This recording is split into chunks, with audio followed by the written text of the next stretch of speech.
लोग आसमान की ओर देखते, उम्मीद के लिए। आपने मुझे चुना है मेरे उसूलों के लिए। मैं हर कीमत पर इस मुल्क की हिफाजत करूंगा।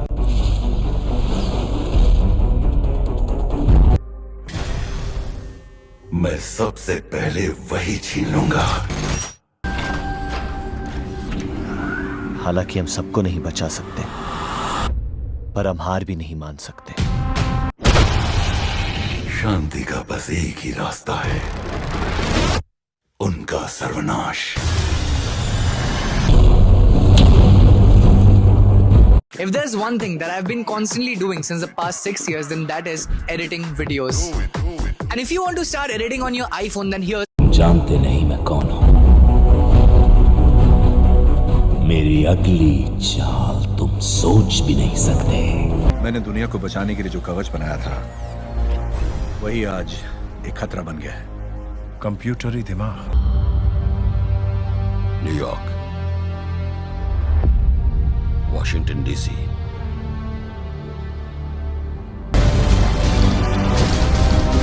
इस प्रोग्राम को अल्ट्रॉन कहते हैं। लोग कब तक हमारी गलतियों की सजा भुगतेंगे?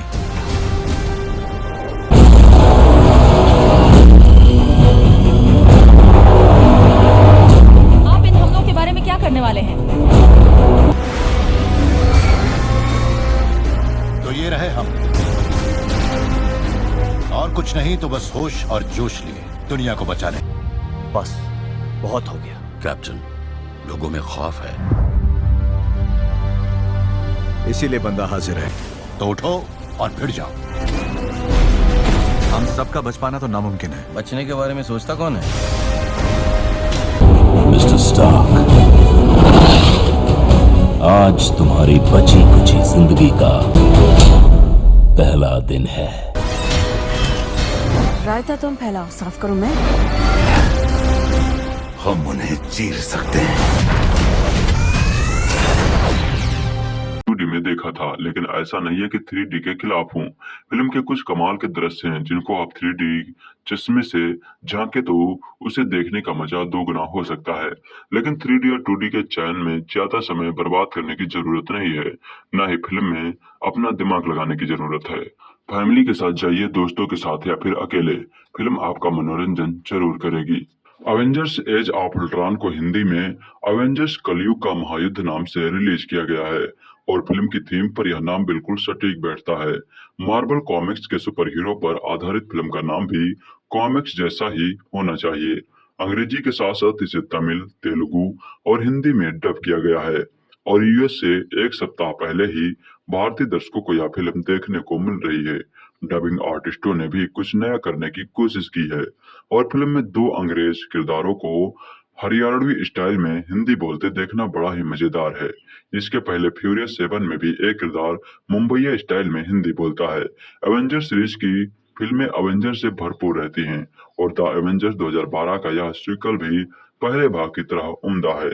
सुपर हीरोज फिल्मों की कहानी के बारे में तो सभी को पता रहता है कि ये अच्छाई बनाम बुराई के इर्द गिर्द रहती हैं, लेकिन संघर्ष का रोमांच और नवीनता दर्शकों को खास आकर्षित करता है। साथ ही तकनीक का साथ फिल्म को और ऊंचाइयों पर ले जाता है। अल्ट्रॉन का एक ही मकसद है, विश्व की तबाही, लेकिन उसके रास्ते में एवेंजर्स टीम है। Iron Man, Captain America, Thor, Black Widow, Hulk, Hawkeye अपनी खूबियों के साथ विश्व को बचाने के लिए अपनी जान और परिवार की परवाह किए बिना अल्ट्रॉन से भिड़ जाते हैं। राह इतनी आसान नहीं है। इस मिशन को कामयाब बनाने के लिए उनको जमकर मशक्कत करनी होती है और उनका संघर्ष फिल्म को देखने लायक बनाता है। एवेंजर्स में भले ही सुपरमैन, स्पाइडरमैन जैसे बड़े सुपर हीरो नहीं हैं, बावजूद इसके आयरन मैन सहित सारे सुपर हीरो के कारनामे रोमांचित करते हैं और आपके अंदर मौजूद बचपन को गुदगुदाते हैं। सभी सुपर हीरो को महत्व दिया गया है। लेकिन आयरन मैन पर निर्देशक की कृपा दृष्टि ज्यादा रही है। वही बलशाली हल्क को कम फुटेज मिले हैं। अपनी पकड़ती भुजाओं से दुश्मनों को मसल देने वाले हल्क को ज्यादा समय तक देखने की हसरत दर्शकों में रहती है। जॉन वेटसन ने फिल्म को लिखा और निर्देशित किया। एवेंजर्स और अल्ट्रॉन के महायुद्ध के बीच कुछ पारिवारिक दृश्य भी उन्होंने डाले हैं जो इमोशन से भरपूर हैं। आखिरकार सुपर हीरोज को भी परिवार की जरूरत महसूस होती है और उनके दिल में भी भावनाओं के ज्वार उमड़ते हैं। हल्क और ब्लैक विडो के एक दूसरे के प्रति आकर्षित होने को भी बखूबी दिखाया गया है। दोनों के अपने दर्द और भले ही वे आदित्य शक्तियों से लैस हों, लेकिन आम इंसान की तरह जीने की तड़प उनमें भी नजर आती है। ब्लैक विडो का दुख उस समय उभर कर आता है जब हल्क को बताती है कि मां नहीं बन सकती क्योंकि ट्रेनिंग के दौरान उसे बाज बना दिया गया है। फिल्म का एक और महत्वपूर्ण ट्विस्ट यह है कि अल्ट्रॉन एवेंजर्स टीम के सदस्यों को आपस में भी लड़ाने की कोशिश करता है।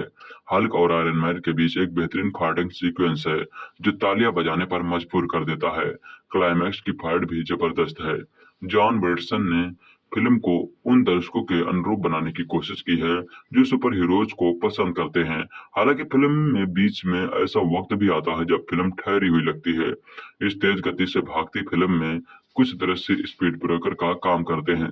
फिल्म के अंत में कुछ नए सुपर हीरोज की झलक भी दिखाई गई है जो शायद अगले भाग में अपने कारनामे दिखाएंगे। आयरन मैन के रूम में रॉबर्ट डाउनी जूनियर सभी पर भारी पड़े हैं और उन्हें मजेदार संवाद भी मिले हैं। गुस्से से हरा होने वाला हल्क का डॉक्टर वेनर के रूप में दूसरा रूप भी देखने को मिलता है और इसे मार्क रफेलो ने बेहतरीन तरीके से अदा किया है। कैप्टन अमेरिका के रूप में क्रिस इवांस बेहद फिट नजर आए हैं। स्कारलेट जोहानसन ने ब्लैक विडो का किरदार निभाया है। बाइक वाला स्टंट उन्होंने बखूबी किया है और वे सेक्सी भी नजर आई हैं। क्रिस हेम्सवर्थ, जेरेमी रेनर भी अपनी चमक बिखेरते हैं। सुपर ह्यूमन स्पीड वाले टेलर जॉनसन और उनकी बहन स्कारलेट विच के किरदार भी प्रभावी हैं। तकनीकी रूप से फिल्म शानदार है। स्पेशल इफेक्ट इतनी सफाई से पेश किए गए हैं कि बिल्कुल वास्तविक लगते हैं। बैकग्राउंड म्यूजिक, सिनेमेटोग्राफी, एडिटिंग सहित फिल्म के सारे बॉर्डमेंट मजबूत हैं। 3D इफेक्ट फिल्म को प्रभावशाली बनाता है। अवेंजर्स एज ऑफ अल्ट्रॉन 2015 में बनी अमेरिकी सुपर हीरो फिल्म है। ये 2012 की द अवेंजर्स की अगली कड़ी है। इसमें Iron Man, Thor, Black Widow, Captain America, Hawkeye और हल्क हैं।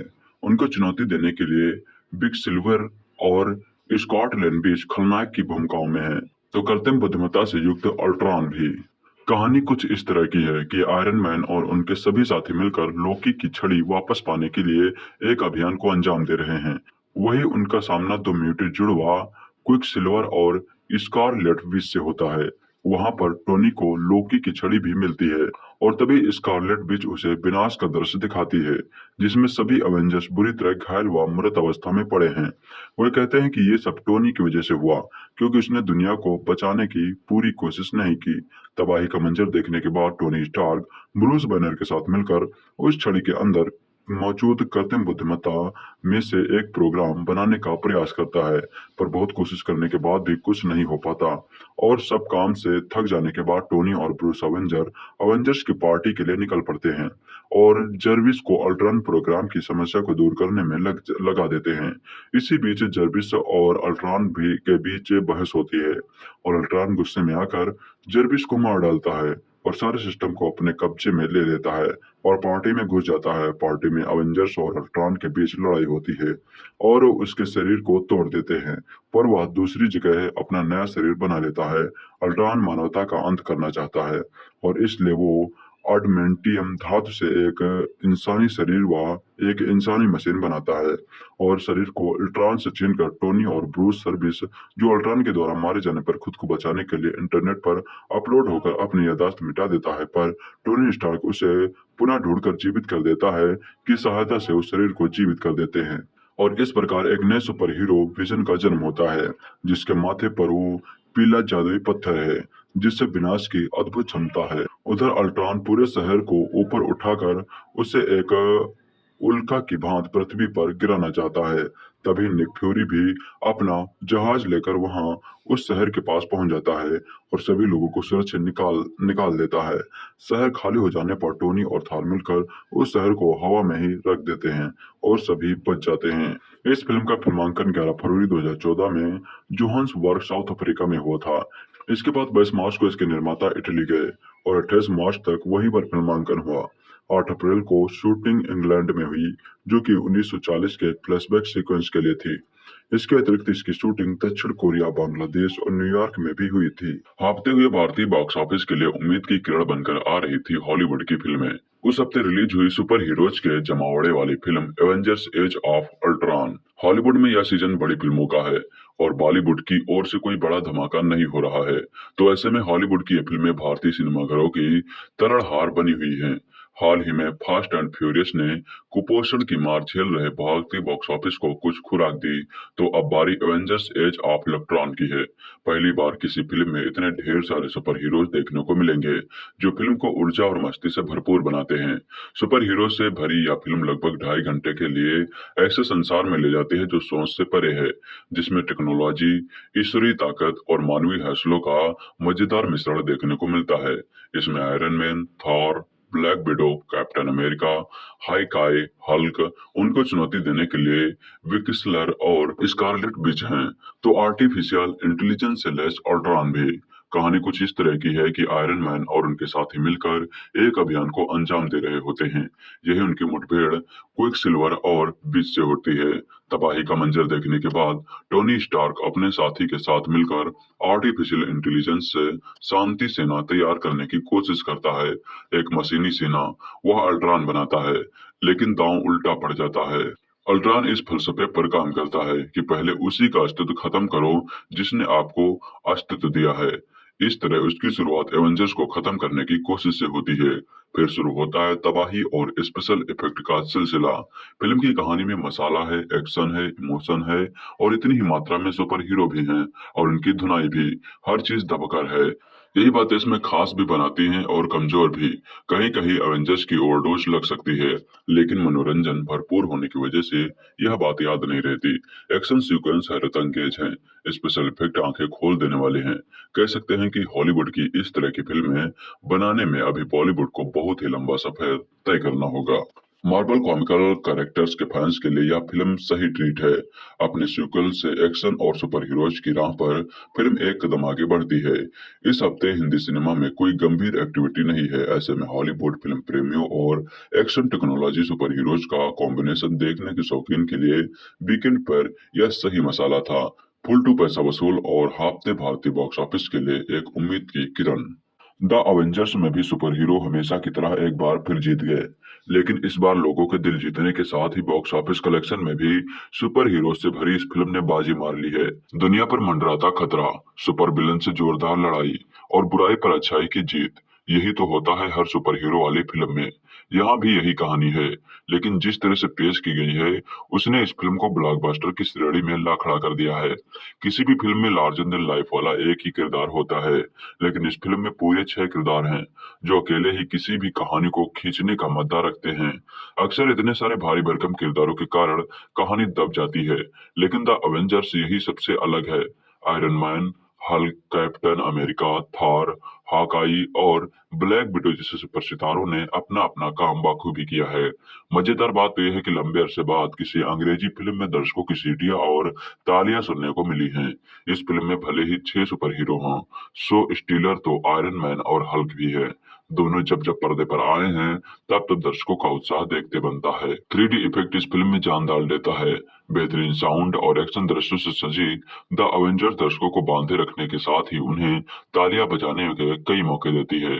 पौराणिक कथाओं के शैतानी के देवता लोकी द्वारा इंसानों का उपहास बनाना और हल्क द्वारा उसकी पिटाई पर दर्शक सिनेमा हॉल सिर पर उठा लेते हैं। द अवेंजर्स में आक्रामक और गुस्सैल हरादत्ती ब्रूस बैनर, दैवी हथौड़े से लैस तूफान का देवता थॉर, द्वितीय विश्व युद्ध के विलक्षण सुपरनायक कैप्टन अमेरिका, जीनियस रपति टोनी स्टार्क, अचूक निशानेबाज हॉकाई और खूबसूरत मगर खतरनाक जासूस ब्लैक विडो ने पूरी फिल्म में एक भी बोझल दृश्य नहीं आने दिया है। कुल मिलाकर पैसा वसूल फिल्म है अवेंजर्स। अगर आप भी अवेंजर्स सीरीज के बारे में नहीं जानते हैं तो आइए जानते हैं। ये रोमांटिक कहानी नहीं है जो आपका दिल मोह ले। ये कहानी है ब्रह्मांड को खत्म करने पर तुले एक विलन और उससे रोकने वाले सुपर हीरोज की। अवेंजर यूं तो हॉलीवुड फिल्म है, लेकिन यह दुनिया भर में इतनी लोकप्रिय हो गई है कि भारत तक में इसने कमाई के रिकॉर्ड तोड़ चुकी है। अगर आपने यह फिल्म नहीं देखी है तो आइए जानते हैं इसकी कहानी के बारे में। यकीन मानिए इस कहानी को जानने के बाद एवेंजर सीरीज की 21 फिल्मों को देखने के लिए आप मजबूर हो जाएंगे। एक नहीं दर्जनों सुपर हीरोज हैं। ब्रह्मांड को खत्म करने पर तुले थानोस और उन सुपर हीरोज की कहानी सबके सामने आने वाली है जो इस ब्रह्मांड को नष्ट करने से बचाना चाहते हैं। अमेरिका की सारी सुपर शक्तियां थानोस से ब्रह्मांड को बचाना चाहती हैं। दरअसल थानोस अनंत मणियों की मदद से नया ब्रह्मांड बनाना चाहता है जिसके लिए वह सभी को खत्म करने में लगा हुआ है। एवेंजर सीरीज की कहानी 3 फेज में बताई गई है। अभी तक 21 फिल्में बन चुकी हैं और इसकी अंतिम सीरीज 22वीं आखिरी फिल्म एंड गेम रिलीज होने वाली थी। फिल्म के पहले फेज को 5 कहानियों में बताया गया है, दूसरे फेज में 6 कहानी और अब इस सीरीज का तीसरे फेज का आखिरी भाग दिखाया जाने वाला था, जिसके बाद एवेंजर एंड गेम के बाद यह खत्म हो जाएगी। आइए आपको इस फिल्म के बारे में शुरू से बताते हैं। एवेंजर सीरीज में आपको सब कुछ देखने को मिलेगा। आपकी कल्पना शक्ति से भी आगे जाकर एक्शन, नया ब्रह्मांड और सुपर नेचुरल शक्तियां और इंसानी जज्बात। एवेंजर के पहले फेज में 5 कहानियां हैं। पहले फेज की शुरुआत 2008 में आई फिल्म आयरन मैन से हुई थी। टोनी स्टार्क ने फिल्म में आयरन मैन का किरदार निभाया था जो आतंकवादियों के कब्जे से मुक्त होने के लिए जुगाड़ का आयरन मैन एक गुफा में रहते हुए बनाता है और इसी फिल्म से वह युद्ध का सामान बनाने के बजाय दुनिया को खतरों से बचाने के लिए अपनी कंपनी की दशा और दिशा बदलने का फैसला लेता है। अवेंजर की हर फिल्म के आखिर में आने वाली फिल्म की हिंट दी जाती है। मार्वल सिनेमैटिक यूनिवर्स की दूसरी फिल्म इनक्रेडिबल हल्क में एक खुद प्रेम कथा है। फिल्म में एडवर्ड नॉर्टन हल्क का किरदार निभाते हैं जिसमें सेना की तलाश से बचता फिरता हल्क अपनी गुस्से पर काबू पाने के जतन तलाश करने के लिए दूर चला जाता है। यह फिल्म एमयूसी की 2 और फिल्मों आयरन मैन 2 और थार के समय के साथ चलती है।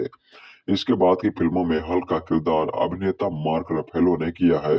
आयरन मैन 2 आयरन मैन 2 में आतंकवादियों को कब्जे में बनाए आयरन मैन के पुर्जों को इकट्ठा करके वैज्ञानिक की मदद से स्टार्क इंडस्ट्रीज से इस कारोबार में कूद चुकी होती है। इस फिल्म में कैप्टन अमेरिका की शील्ड, थार का हथौड़ा और नन्हा पीटर पार्कर दिखाया गया है जो आगे चलकर स्पाइडरमैन बनता है। थार 2011 इस फिल्म से ही एवेंजर की कहानी सेट होना शुरू हुई थी। इस फिल्म की कहानी अंतरिक्ष के दूसरे ग्रह एसगॉर्ड में घटती है जहां थार की शक्तियां उससे छीनकर उसे ग्रह से निकाल दिया जाता है, जिसके बाद वह खुद को सही साबित करने के लिए धरती पर चला जाता है। क्रिस हेम्सवर्थ फिल्म में थार का किरदार निभाते नजर आए हैं। Captain America the first Avenger 2011 iron man, Hulk और थार के बाद इस सीरीज में कैप्टन अमेरिका की एंट्री होती है जिसकी कहानी विश्व युद्ध के 2 समय से शुरू होती है। कैप्टन अमेरिका बनने से पहले स्टीव रोजर्स का एक दुबला पतला युवक है जो तमाम कोशिश करके भी सेना में भर्ती नहीं हो पाता। उसके देश प्रेम के जज्बे को समझते हुए ट्रेनिंग के बाद उस पर एक प्रयोग किया जाता है जो उसे अजय योद्धा बना देता है। द एवेंजर्स 2012 एवेंजर्स की अब तक की सीरीज में सारे सुपर हीरोज लोकी से लड़ते नजर आए होते हैं। लोकी इस फिल्म में धरती पर आकर सेप्टर को पाने की कोशिश करते हैं जिसके बाद सलाह दी जाती है कि सारे सुपर हीरो साथ आए, मगर इससे पहले कि लोकी दूसरे ग्रह की शक्ति चितौरी से मिल चुका है और चितौरी की सेना धरती पर आक्रमण करने के लिए अंतरिक्ष में बने ब्लैक होल का इस्तेमाल करती है। अब शुरू होता है एवेंजर सीरीज का दूसरा फेज। इस फेज में 6 कहानियां दिखाई गई हैं। थार द डार्क वर्ल्ड 2013 इस फिल्म से धरती और ग्रह पर चल रही साजिश के बारे में पता चलता है। इस फिल्म में ही थार दोबारा धरती पर आता है और साथ ही दुनिया के सबसे खतरनाक स्रोत ईथर की तलाश दिखाई जाती है। वही एसगार्ड ग्रह पर लोकी को जेल में डाल दिया जाता है। इस फिल्म में कैप्टन अमेरिका भी दिखाया गया है। Captain America the winter soldier film की कहानी खुफिया एजेंसी शील्ड में काम करना शुरू कर चुके स्टीव रोजर्स यानी कैप्टन अमेरिका के उस मिशन के बारे में है जिसमें उसे एक खतरनाक कातिल का पता लगाना है। यह खतरनाक कातिल विंटर सोल्जर के नाम से जाना जाता है। सीरीज में एक नया किरदार जुड़ता है। सीरीज में आगे दिखने वाले एक और किरदार स्टीफन स्ट्रेंज का जिक्र भी इस फिल्म में होता है। Guardians of Galaxy 2014 Avenger series की इस फिल्म में एक नए किरदार की एंट्री होती है जिसका नाम है स्टार लॉर्ड। दम तोड़ती मां से एक तोहफा लेकर अस्पताल से भागे स्टार लॉर्ड का बचपन में ही अपहरण हो जाता है, जिसके बारे में फिल्म के सीक्वल में बताया गया है। फिल्म में स्टार लॉर्ड को पीटर क्विक के नाम से जाना जाता है। पीटर एक ऐसे गोली का चुराने का ठेका ले लेता है जो दरअसल थानोस को चाहिए, और थानोस ने यह काम रोनन को सौंपा है। फिल्म में थानोस की गोद ली हुई बेटी नेबुला है, अनाथ गमोरा है जिसे थानोस ने खतरनाक ट्रेनिंग दी है। Avengers Age of Ultron. Ultron एक सॉफ्टवेयर है जो एवेंजर्स और दुनिया की तबाही के लिए नया है। वही दक्षिण कोरिया में हाइड्रा के लोगों ने इंसानी ऊतक तैयार करने वाली एक वैज्ञानिक को अल्ट्रॉन को इंसानी शरीर देने के लिए बंधक रखा है। इस सारे दांवपेच के बीच जन्म होता है विजन का। विजन के माथे पर एक शक्तिशाली पत्थर यानी इन्फिनिटी स्टोन लगा है। फिल्म में Captain America, Iron Man, Thor, Hulk, Black window, Hawkeye मिलकर अल्ट्रॉन से भिड़ते हैं, जिसने अपने जैसे लाखों अल्ट्रॉन तैयार किए हैं।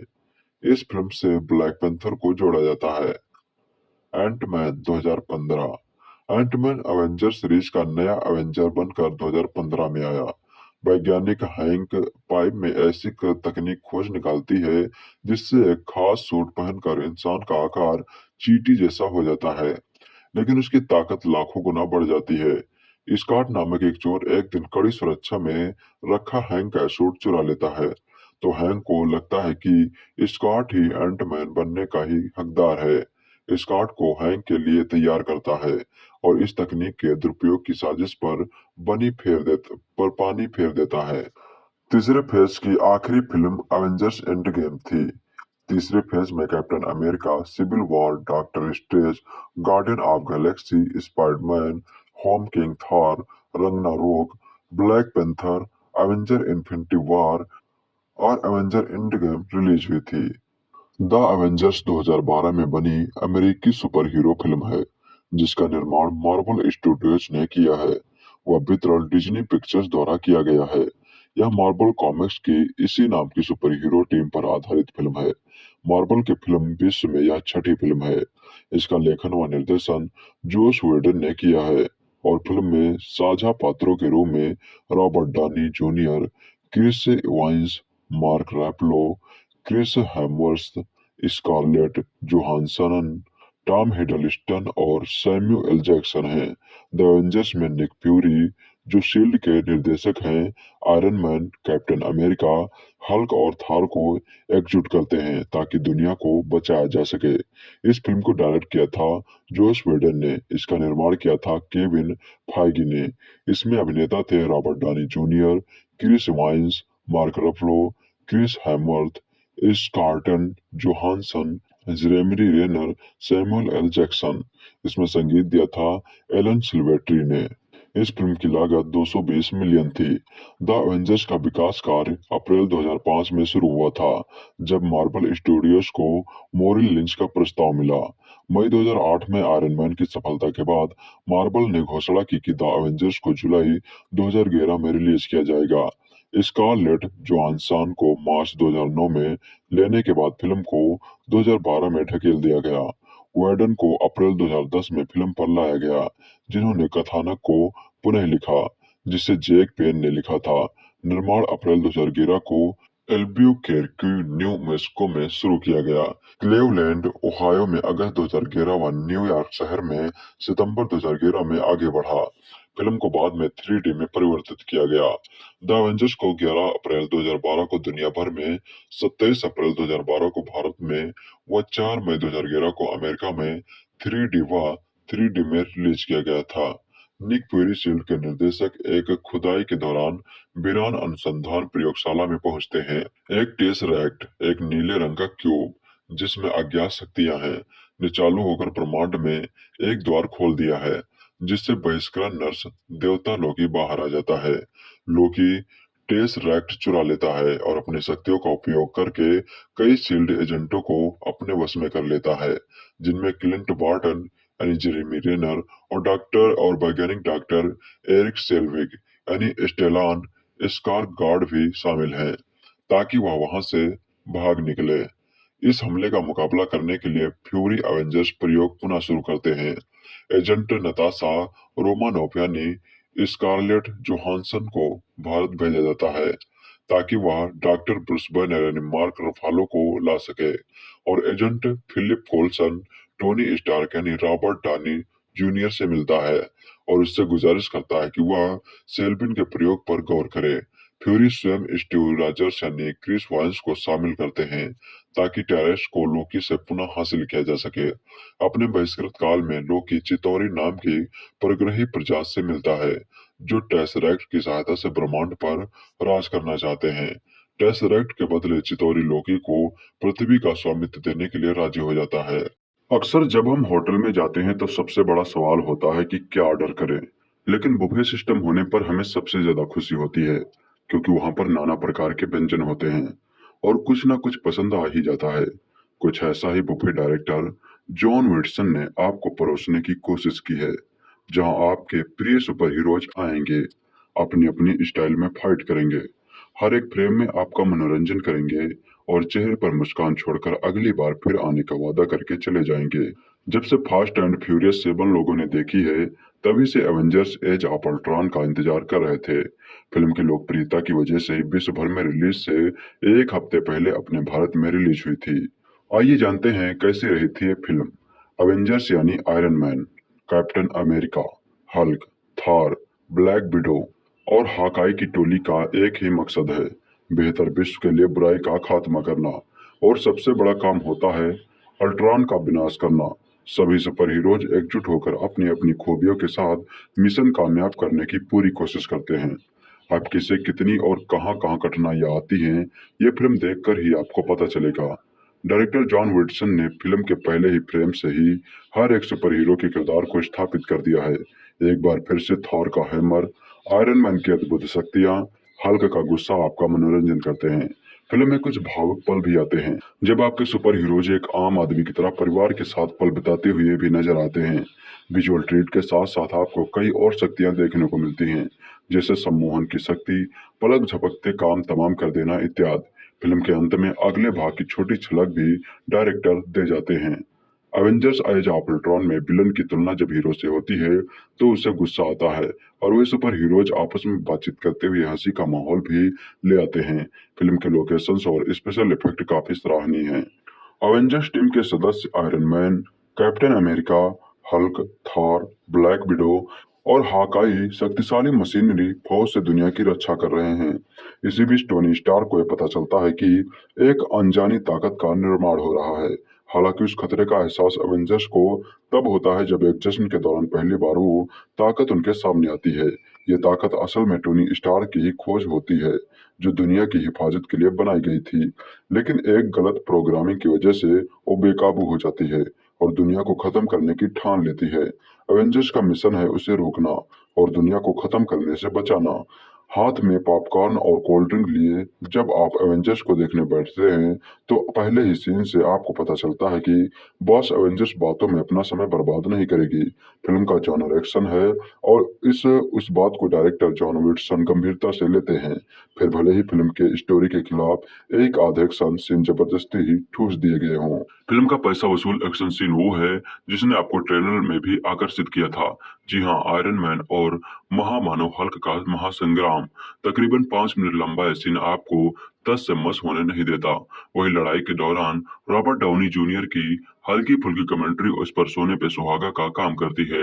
लड़ाई के दौरान में ऐसा हंसी मजाक इस फिल्म की यूएसपी है और पूरी फिल्म में वन लाइनर्स आपको गुदगुदाते रहते हैं। अब जब इतने बड़े बड़े सुपर हीरो एक टीम में हों तो उनके ईगो में तकरार होना तो लाजमी है। हालांकि एवेंजर्स 1 के मुकाबले इस बार उनमें तकरार कम देखने की मिलती है, तो जो कि ठीक भी है, लेकिन हर एक एवेंजर्स लड़ते वक्त भी अपना स्टाइल मारने में बाज नहीं आता, जो कि पहले पार्ट में खूब देखा गया था और उम्मीद है कि अगली बार भी देखने को मिलेगा। जो और देखने को मिलता है वो है 3 नए सुपर हीरोज, एक जो हवा से तेज भी भागता है और दूसरा जो किसी को भी गुमराह कर सकता है, और तीसरे के बारे में अगर आप खुद जाने तो बेहतर होगा। तीनों बाकी एवेंजर्स के होते हुए भी अपनी छाप छोड़ते हैं। अगले पार्ट में इन्हें हम दोबारा देख पाएंगे कि नहीं, ये वक्त ही बताएगा। हालांकि कमजोर कड़ियां कई हैं, लेकिन फिल्म उसकी वजह से कम एंटरटेनिंग नहीं होती।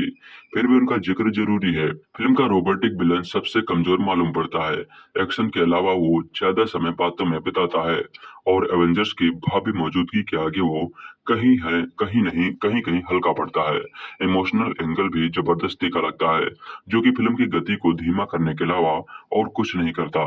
फिल्म को मैंने 2D में देखा था, लेकिन ऐसा नहीं है कि 3D के खिलाफ हूँ।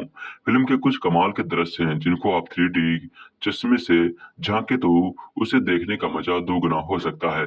लेकिन 3D या 2D के चयन में ज्यादा समय बर्बाद करने की जरूरत नहीं है, न ही फिल्म में अपना दिमाग लगाने की जरूरत है। फैमिली के साथ जाइए, दोस्तों के साथ या फिर अकेले, फिल्म आपका मनोरंजन जरूर करेगी। अवेंजर्स एज ऑफ अल्ट्रॉन को हिंदी में अवेंजर्स कलयुग का महायुद्ध नाम से रिलीज किया गया है और फिल्म की थीम पर यह नाम बिल्कुल सटीक बैठता है। मार्वल कॉमिक्स के सुपर हीरो पर आधारित फिल्म का नाम भी कॉमिक्स जैसा ही होना चाहिए। अंग्रेजी के साथ साथ इसे तमिल, तेलुगु और हिंदी में डब किया गया है और यूएस से एक सप्ताह पहले ही भारतीय दर्शकों को यह फिल्म देखने को मिल रही है। डबिंग आर्टिस्टों ने भी कुछ नया करने की कोशिश की है और फिल्म में 2 अंग्रेज किरदारों को हरियाणवी स्टाइल में हिंदी बोलते देखना बड़ा ही मजेदार है।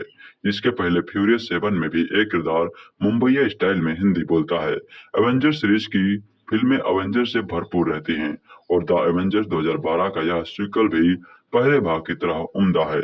सुपर हीरोज फिल्मों की कहानी के बारे में तो सभी को पता रहता है कि ये अच्छाई बनाम बुराई के इर्द गिर्द रहती है, लेकिन संघर्ष का रोमांच और नवीनता दर्शकों को खास आकर्षित करता है।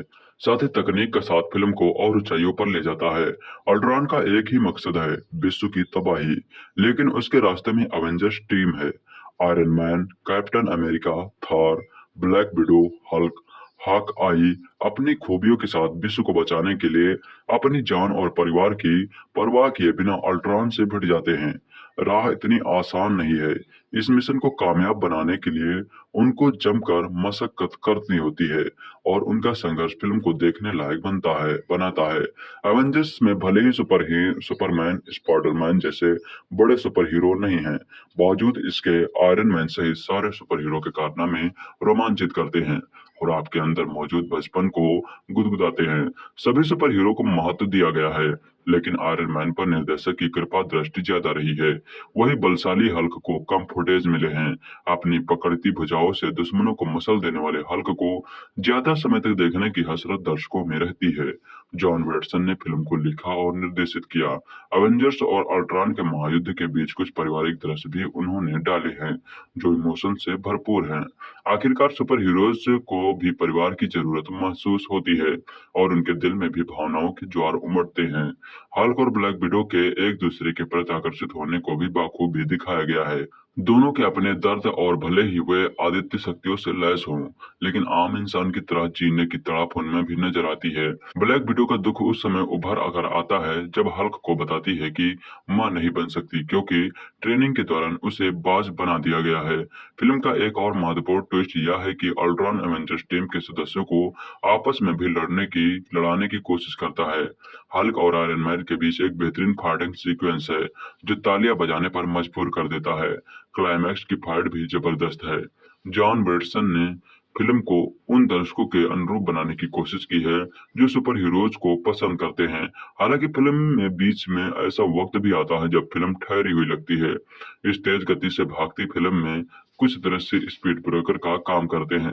फिल्म के अंत में कुछ नए सुपर हीरोज की झलक भी दिखाई गई है जो शायद अगले भाग में अपने कारनामे दिखाएंगे। आयरन मैन के रूम में रॉबर्ट डाउनी जूनियर सभी पर भारी पड़े हैं और उन्हें मजेदार संवाद भी मिले हैं। गुस्से से हरा होने वाला हल्क का डॉक्टर वेनर के रूप में दूसरा रूप भी देखने को मिलता है और इसे मार्क रफेलो ने बेहतरीन तरीके से अदा किया है। कैप्टन अमेरिका के रूप में क्रिस इवांस बेहद फिट नजर आए हैं। स्कारलेट जोहानसन ने ब्लैक विडो का किरदार निभाया है। बाइक वाला स्टंट उन्होंने बाखूबी किया है और वे सेक्सी भी नजर आई हैं। क्रिस हेम्सवर्थ जेरेमी रेनर भी अपनी चमक बिखेरते हैं। सुपर ह्यूमन स्पीड वाले टेलर जॉनसन और उनकी बहन स्कारलेट विच के किरदार भी प्रभावी हैं। तकनीकी रूप से फिल्म शानदार है। स्पेशल इफेक्ट इतनी सफाई से पेश किए गए हैं कि बिल्कुल वास्तविक लगते हैं। बैकग्राउंड म्यूजिक, सिनेमेटोग्राफी, एडिटिंग सहित फिल्म के सारे डिपार्टमेंट मजबूत हैं। 3D इफेक्ट फिल्म को प्रभावशाली बनाता है। अवेंजर्स एज ऑफ अल्ट्रॉन 2015 में बनी अमेरिकी सुपर हीरो फिल्म है। ये 2012 की द अवेंजर्स की अगली कड़ी है। इसमें Iron Man, Thor, Black Widow, Captain America, Hawkeye और हल्क हैं। उनको चुनौती देने के लिए बिग सिल्वर और स्कॉट लैंडबिच खलनायक की भूमिकाओं में हैं, तो कृत्रिम बुद्धिमत्ता से युक्त अल्ट्रॉन भी। कहानी कुछ इस तरह की है कि आयरन मैन और उनके सभी साथी मिलकर लोकी की छड़ी वापस पाने के लिए एक अभियान को अंजाम दे रहे हैं। वही उनका सामना दो म्यूटेड जुड़वा क्विक सिल्वर और स्कारलेट विच से होता है। वहां पर टोनी को लोकी की छड़ी भी मिलती है और तभी स्कारलेट विच उसे विनाश का दृश्य दिखाती है, जिसमें सभी अवेंजर्स बुरी तरह घायल हुआ मृत अवस्था में पड़े हैं। वे कहते हैं कि ये सब टोनी की वजह से हुआ, क्योंकि उसने दुनिया को बचाने की पूरी कोशिश नहीं की। तबाही का मंजर देखने के बाद टोनी स्टार्क ब्रूस बैनर के साथ मिलकर उस छड़ी के अंदर मौजूद कृत्रिम बुद्धिमत्ता में से एक प्रोग्राम बनाने का प्रयास करता है, पर बहुत कोशिश करने के बाद भी कुछ नहीं हो पाता और सब काम से थक जाने के बाद टोनी और ब्रूस अवेंजर्स की पार्टी के लिए निकल पड़ते हैं और जर्विस को अल्ट्रॉन प्रोग्राम की समस्या को दूर करने में लगा देते हैं। इसी बीच जर्विस और अल्ट्रॉन भी के बीच बहस होती है और अल्ट्रॉन गुस्से में आकर जर्विस को मार डालता है और सारे सिस्टम को अपने कब्जे में ले लेता है और पार्टी में घुस जाता है। पार्टी में अवेंजर्स और अल्ट्रॉन के बीच लड़ाई होती है और उसके शरीर को तोड़ देते हैं, पर वह दूसरी जगह अपना नया शरीर बना लेता है। अल्ट्रॉन मानवता का अंत करना चाहता है और इसलिए वो अडमेंटियम धातु से एक इंसानी शरीर व एक इंसानी मशीन बनाता है और शरीर को अल्ट्रॉन से छीनकर टोनी और ब्रूस सर्विस, जो अल्ट्रॉन के द्वारा मारे जाने पर खुद को बचाने के लिए इंटरनेट पर अपलोड होकर अपनी याददाश्त मिटा देता है, पर टोनी स्टार्क उसे पुनः ढूंढकर जीवित कर देता है कि सहायता से उस शरीर को जीवित कर देते हैं और इस प्रकार एक नए सुपर हीरो विजन का जन्म होता है, जिसके माथे पर वो पीला जादुई पत्थर है जिससे विनाश की अद्भुत क्षमता है। उधर अल्ट्रॉन पूरे शहर को ऊपर उठाकर उसे एक उल्का की भांति पृथ्वी पर गिराना चाहता है। तभी निक फ्यूरी भी अपना जहाज लेकर वहां उस शहर के पास पहुंच जाता है और सभी लोगों को सुरक्षित निकाल देता है। शहर खाली हो जाने पर टोनी और थॉर मिलकर उस शहर को हवा में ही रख देते हैं और सभी बच जाते हैं। इस फिल्म का फिल्मांकन 11 फरवरी 2014 में जोहान्सबर्ग, साउथ अफ्रीका में हुआ था। इसके बाद 22 मार्च को इसके निर्माता इटली गए और 28 मार्च तक वहीं पर फिल्मांकन हुआ। 8 अप्रैल को शूटिंग इंग्लैंड में हुई, जो कि 1940 के फ्लैशबैक सीक्वेंस के लिए थी। इसके अतिरिक्त इसकी शूटिंग दक्षिण कोरिया, बांग्लादेश और न्यूयॉर्क में भी हुई थी। हाँफते हुए भारतीय बॉक्स ऑफिस के लिए उम्मीद की किरण बनकर आ रही थी हॉलीवुड की फिल्में। उस हफ्ते रिलीज हुई सुपर हीरोज के जमावड़े वाली film Avengers Age of Ultron. Hollywood में यह सीजन बड़ी फिल्मों का है और बॉलीवुड की ओर से कोई बड़ा धमाका नहीं हो रहा है, तो ऐसे में हॉलीवुड की ये फिल्में भारतीय सिनेमाघरों की तड़हार बनी हुई हैं। हाल ही में फास्ट एंड फ्यूरियस ने कुपोषण की मार झेल रहे भारतीय बॉक्स ऑफिस को कुछ खुराक दी, तो अब बारी एवेंजर्स एज ऑफ अल्ट्रॉन की है। पहली बार किसी फिल्म में इतने ढेर सारे सुपर हीरोज देखने को मिलेंगे जो फिल्म को ऊर्जा और मस्ती से भरपूर बनाते हैं। सुपर हीरो से भरी यह फिल्म लगभग 2.5 घंटे के लिए ऐसे संसार में ले जाते हैं जो सोच से परे है, जिसमें टेक्नोलॉजी, ईश्वरीय ताकत और मानवीय हौसलों का मजेदार मिश्रण देखने को मिलता है। इसमें Iron Man, Thor, Black Widow, Captain America, Hawkeye, Hulk, उनको चुनौती देने के लिए विक्सलर और स्कारलेट विच हैं, तो आर्टिफिशियल इंटेलिजेंस से लैस अल्ट्रॉन भी। कहानी कुछ इस तरह की है कि आयरन मैन और उनके साथी मिलकर एक अभियान को अंजाम दे रहे होते हैं। यही उनकी मुठभेड़ क्विक सिल्वर और विच से होती है। तबाही का मंजर देखने के बाद टोनी स्टार्क अपने साथी के साथ मिलकर आर्टिफिशियल इंटेलिजेंस से शांति सेना तैयार करने की कोशिश करता है। एक मशीनी सेना वह अल्ट्रॉन बनाता है, लेकिन दांव उल्टा पड़ जाता है। अल्ट्रॉन इस फलसफे पर काम करता है कि पहले उसी का अस्तित्व खत्म करो जिसने आपको अस्तित्व दिया है। इस तरह उसकी शुरुआत एवेंजर्स को खत्म करने की कोशिश से होती है। फिर शुरू होता है तबाही और स्पेशल इफेक्ट का सिलसिला। फिल्म की कहानी में मसाला है, एक्शन है, इमोशन है और इतनी ही मात्रा में सुपर हीरो भी हैं और उनकी धुनाई भी। हर चीज दबकर है।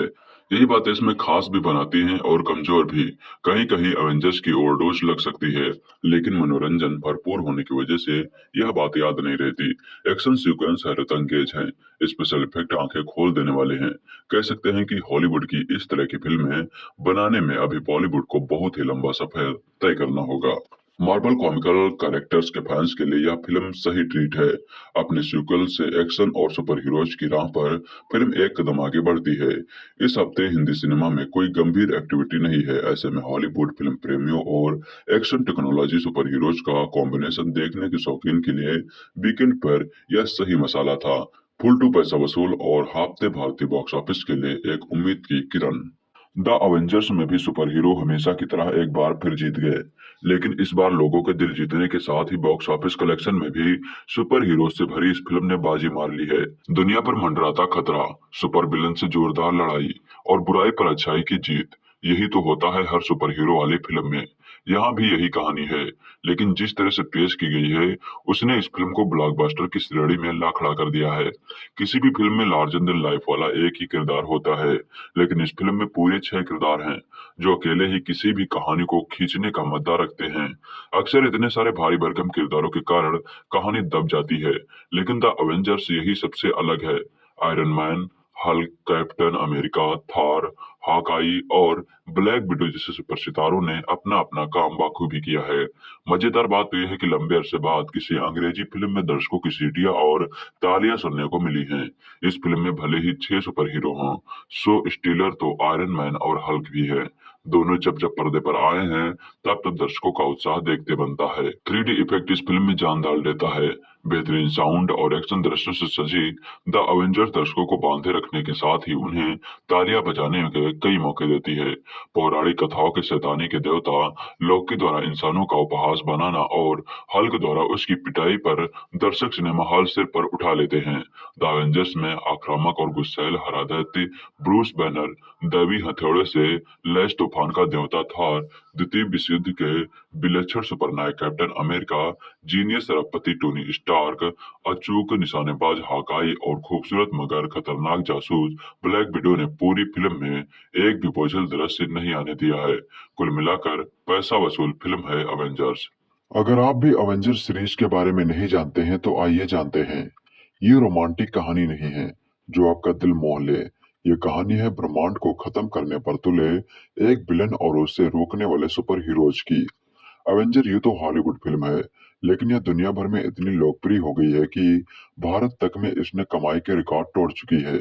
अगर आपने यह फिल्म नहीं देखी है तो आइए जानते हैं इसकी कहानी के बारे में।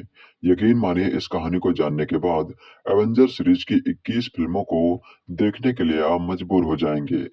एक नहीं दर्जनों सुपर हीरोज हैं। ब्रह्मांड को खत्म करने पर तुले थानोस और उन सुपर हीरोज की कहानी सबके सामने आने वाली है जो इस ब्रह्मांड को नष्ट करने से बचाना चाहते हैं। अमेरिका की सारी सुपर शक्तियां थानोस से ब्रह्मांड को बचाना चाहती हैं। दरअसल थानोस अनंत मणियों की मदद से नया ब्रह्मांड बनाना चाहता है, जिसके लिए वह सभी को खत्म करने में लगा हुआ है। एवेंजर सीरीज की कहानी 3 फेज में बताई गई है। अभी तक 21 फिल्में बन चुकी हैं और इसकी अंतिम सीरीज 22वीं आखिरी फिल्म एंड गेम रिलीज होने वाली थी। फिल्म के पहले फेज को 5 कहानियों में बताया गया है, दूसरे फेज में 6 कहानी और अब इस सीरीज का तीसरे फेज का आखिरी भाग दिखाया जाने वाला था, जिसके बाद एवेंजर एंड गेम के बाद यह खत्म हो जाएगी। आइए आपको इस फिल्म के बारे में शुरू से बताते हैं। एवेंजर सीरीज में आपको सब कुछ देखने को मिलेगा। आपकी कल्पना शक्ति से भी आगे जाकर एक्शन, नया ब्रह्मांड और सुपर नेचुरल शक्तियां और इंसानी जज्बात। एवेंजर के पहले फेज में 5 कहानियां हैं। पहले फेज की शुरुआत 2008 में आई फिल्म आयरन मैन से हुई थी। टोनी स्टार्क ने फिल्म में आयरन मैन का किरदार निभाया था, जो आतंकवादियों के कब्जे से मुक्त होने के लिए जुगाड़ का आयरन मैन एक गुफा में रहते हुए बनाता है और इसी फिल्म से वह युद्ध का सामान बनाने के बजाय दुनिया को खतरों से बचाने के लिए अपनी कंपनी की दशा और दिशा बदलने का फैसला लेता है। एवेंजर की हर फिल्म के आखिर में आने वाली फिल्म की हिंट दी जाती है। मार्वल सिनेमैटिक यूनिवर्स की दूसरी फिल्म इनक्रेडिबल हल्क में एक खुद प्रेम कथा है। फिल्म में एडवर्ड नॉर्टन हल्क का किरदार निभाते हैं। जिसमें सेना की तलाश से बचता फिरता हल्क अपने गुस्से पर काबू पाने के जतन तलाश करने के लिए दूर चला जाता है। ये फिल्म एमयूसी की दो और फिल्मों आयरन मैन 2 और थार के समय के साथ चलती है। इसके बाद की फिल्मों में हल्क का किरदार अभिनेता मार्क रफेलो ने किया है। आयरन मैन 2 आयरन मैन 2 में आतंकवादियों को कब्जे में बनाए आयरन मैन के पुर्जों को इकट्ठा करके वैज्ञानिक की मदद से स्टार्क इंडस्ट्रीज से इस कारोबार में कूद चुकी होती है। इस फिल्म में कैप्टन अमेरिका की शील्ड, थार का हथौड़ा और नन्हा पीटर पार्कर दिखाया गया है, जो आगे चलकर स्पाइडरमैन बनता है। थार 2011 इस फिल्म से ही एवेंजर की कहानी सेट होना शुरू हुई थी। इस फिल्म की कहानी अंतरिक्ष के दूसरे ग्रह एसगॉट में घटती है, जहां थार की शक्तियां उससे छीनकर उसे ग्रह से निकाल दिया जाता है, जिसके बाद वह खुद को सही साबित करने के लिए धरती पर चला जाता है। क्रिस हेम्सवर्थ फिल्म में थार का किरदार निभाते नजर आए हैं। Captain America the first Avenger 2011 iron man, Hulk और थार के बाद इस सीरीज में कैप्टन अमेरिका की एंट्री होती है, जिसकी कहानी विश्व युद्ध के दो समय से शुरू होती है। कैप्टन अमेरिका बनने से पहले स्टीव रोजर्स का एक दुबला पतला युवक है, जो तमाम कोशिश करके भी सेना में भर्ती नहीं हो पाता। उसके देश प्रेम के जज्बे को समझते हुए ट्रेनिंग के बाद उस पर एक प्रयोग किया जाता है, जो उसे अजय योद्धा बना देता है। द एवेंजर्स 2012 एवेंजर्स की अब तक की सीरीज में सारे सुपर हीरोज लोकी से लड़ते नजर आए होते हैं। लोकी इस फिल्म में धरती पर आकर सेप्टर को पाने की कोशिश करते हैं, जिसके बाद सलाह दी जाती है कि सारे सुपर हीरो साथ आए। मगर इससे पहले कि लोकी दूसरे ग्रह की शक्ति चितौरी से मिल चुका है और चितौरी की सेना धरती पर आक्रमण करने के लिए अंतरिक्ष में बने ब्लैक होल का इस्तेमाल करती है। अब शुरू होता है एवेंजर सीरीज का दूसरा फेज। इस फेज में 6 कहानियां दिखाई गई हैं। थार द डार्क वर्ल्ड 2013 इस फिल्म से धरती और ग्रह पर चल रही साजिश के बारे में पता चलता है। इस फिल्म में ही थार दोबारा धरती पर आता है और साथ ही दुनिया के सबसे खतरनाक स्रोत ईथर की तलाश दिखाई जाती है। वही एसगार्ड ग्रह पर लोकी को जेल में डाल दिया जाता है। इस फिल्म में कैप्टन अमेरिका भी दिखाया गया है। Captain America the winter soldier film की कहानी खुफिया एजेंसी शील्ड में काम करना शुरू कर चुके स्टीव रोजर्स यानी कैप्टन अमेरिका के उस मिशन के बारे में है, जिसमें उसे खतरनाक कातिल का पता लगाना है। यह खतरनाक कातिल विंटर सोल्जर के नाम से जाना जाता है। सीरीज में एक नया किरदार जुड़ता है। सीरीज में आगे दिखने वाले एक और किरदार स्टीफन स्ट्रेंज का जिक्र भी इस फिल्म में होता है। Guardians of Galaxy 2014 Avenger series की इस फिल्म में एक नए किरदार की एंट्री होती है, जिसका नाम है स्टार लॉर्ड। दम तोड़ती मां से एक तोहफा लेकर अस्पताल से भागे स्टार लॉर्ड का बचपन में ही अपहरण हो जाता है, जिसके बारे में फिल्म के सीक्वल में बताया गया है। फिल्म में स्टार लॉर्ड को पीटर क्विक के नाम से जाना जाता है। पीटर एक ऐसे गोली का चुराने का ठेका ले लेता है जो दरअसल थानोस को चाहिए, और थानोस ने यह काम रोनन को सौंपा है। फिल्म में थानोस की गोद ली हुई बेटी नेबुला है, अनाथ गमोरा है, जिसे थानोस ने खतरनाक ट्रेनिंग दी है। Avengers Age of Ultron Ultron एक सॉफ्टवेयर है जो एवेंजर्स और दुनिया की तबाही के लिए नया है। वही दक्षिण कोरिया में हाइड्रा के लोगों ने इंसानी ऊतक तैयार करने वाली एक वैज्ञानिक को अल्ट्रॉन को इंसानी शरीर देने के लिए बंधक रखा है। इस सारे दांवपेच के बीच जन्म होता है विजन का। विजन के माथे पर एक शक्तिशाली पत्थर यानी इन्फिनिटी स्टोन लगा है। फिल्म में Captain America, Iron man, Thar, Hulk, Black window, Hawkeye मिलकर अल्ट्रॉन से भिड़ते हैं, जिसने अपने जैसे लाखों अल्ट्रॉन तैयार किए हैं। इस फिल्म से ब्लैक पैंथर को जोड़ा जाता है। एंटमैन 2015 एंटमैन अवेंजर सीरीज का नया अवेंजर बनकर 2015 में आया। वैज्ञानिक हैंक पाइप में ऐसी तकनीक खोज निकालती है जिससे एक खास सूट पहनकर इंसान का आकार चींटी जैसा हो जाता है, लेकिन उसकी ताकत लाखों गुना बढ़ जाती है। स्कॉट नामक एक चोर एक दिन कड़ी सुरक्षा में रखा हैंक का सूट चुरा लेता है, तो हैंक को लगता है कि स्कॉट ही एंटमैन बनने का ही हकदार है। स्कॉट को हैंक के लिए तैयार करता है और इस तकनीक के दुरुपयोग की साजिश पर पानी फेर देता है। तीसरे फेज की आखिरी फिल्म एवेंजर्स एंड गेम थी। तीसरे फेज में Captain America, Civil War, doctor Strange, Guardian of Galaxy, Spiderman, Homecoming, Thor, Ragnarok, Black Panther, Avenger Infinity War और एवेंजर एंड गेम रिलीज हुई थी। द एवेंजर्स 2012 में बनी अमेरिकी सुपर हीरो फिल्म है जिसका निर्माण मार्वल स्टूडियोज ने किया है। वह वितरण डिज्नी पिक्चर्स द्वारा किया गया है। यह मार्वल कॉमिक्स की इसी नाम की सुपर हीरो टीम पर आधारित फिल्म है। मार्वल की फिल्म विश्व में यह छठी फिल्म है। इसका लेखन व निर्देशन जोश वेडन ने किया है और फिल्म में साझा पात्रों के रूप में Robert Downey Junior, Chris Evans, Mark Ruffalo, Chris Hemsworth, Scarlett Johansson, Tom Hiddleston और सैम्यूअल एल जैक्सन हैं। द एवेंजर्स में निक फ्यूरी जो शील्ड के निर्देशक हैं, Iron Man, Captain America, Hulk और थार को एकजुट करते हैं ताकि दुनिया को बचाया जा सके। इस फिल्म को डायरेक्ट किया था जोश वेडन ने। इसका निर्माण किया था केविन फाइगी ने। इसमें अभिनेता थे Robert Downey Junior, Chris Evans, Mark Ruffalo, Chris Hemsworth, Scarlett Johansson, Jeremy Renner, Samuel L Jackson.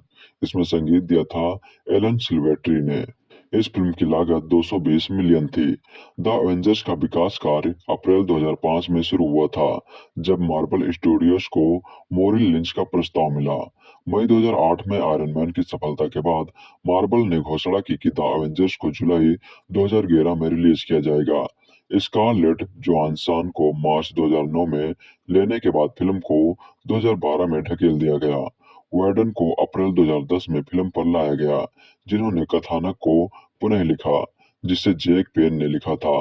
निर्माण अप्रैल 2011 को एल्ब्यूकेर्क, न्यू मैक्सिको में शुरू किया गया। क्लेवलैंड, ओहायो में अगस्त 2011 व न्यूयॉर्क शहर में सितंबर 2011 में आगे बढ़ा। फिल्म को बाद में 3D में परिवर्तित किया गया।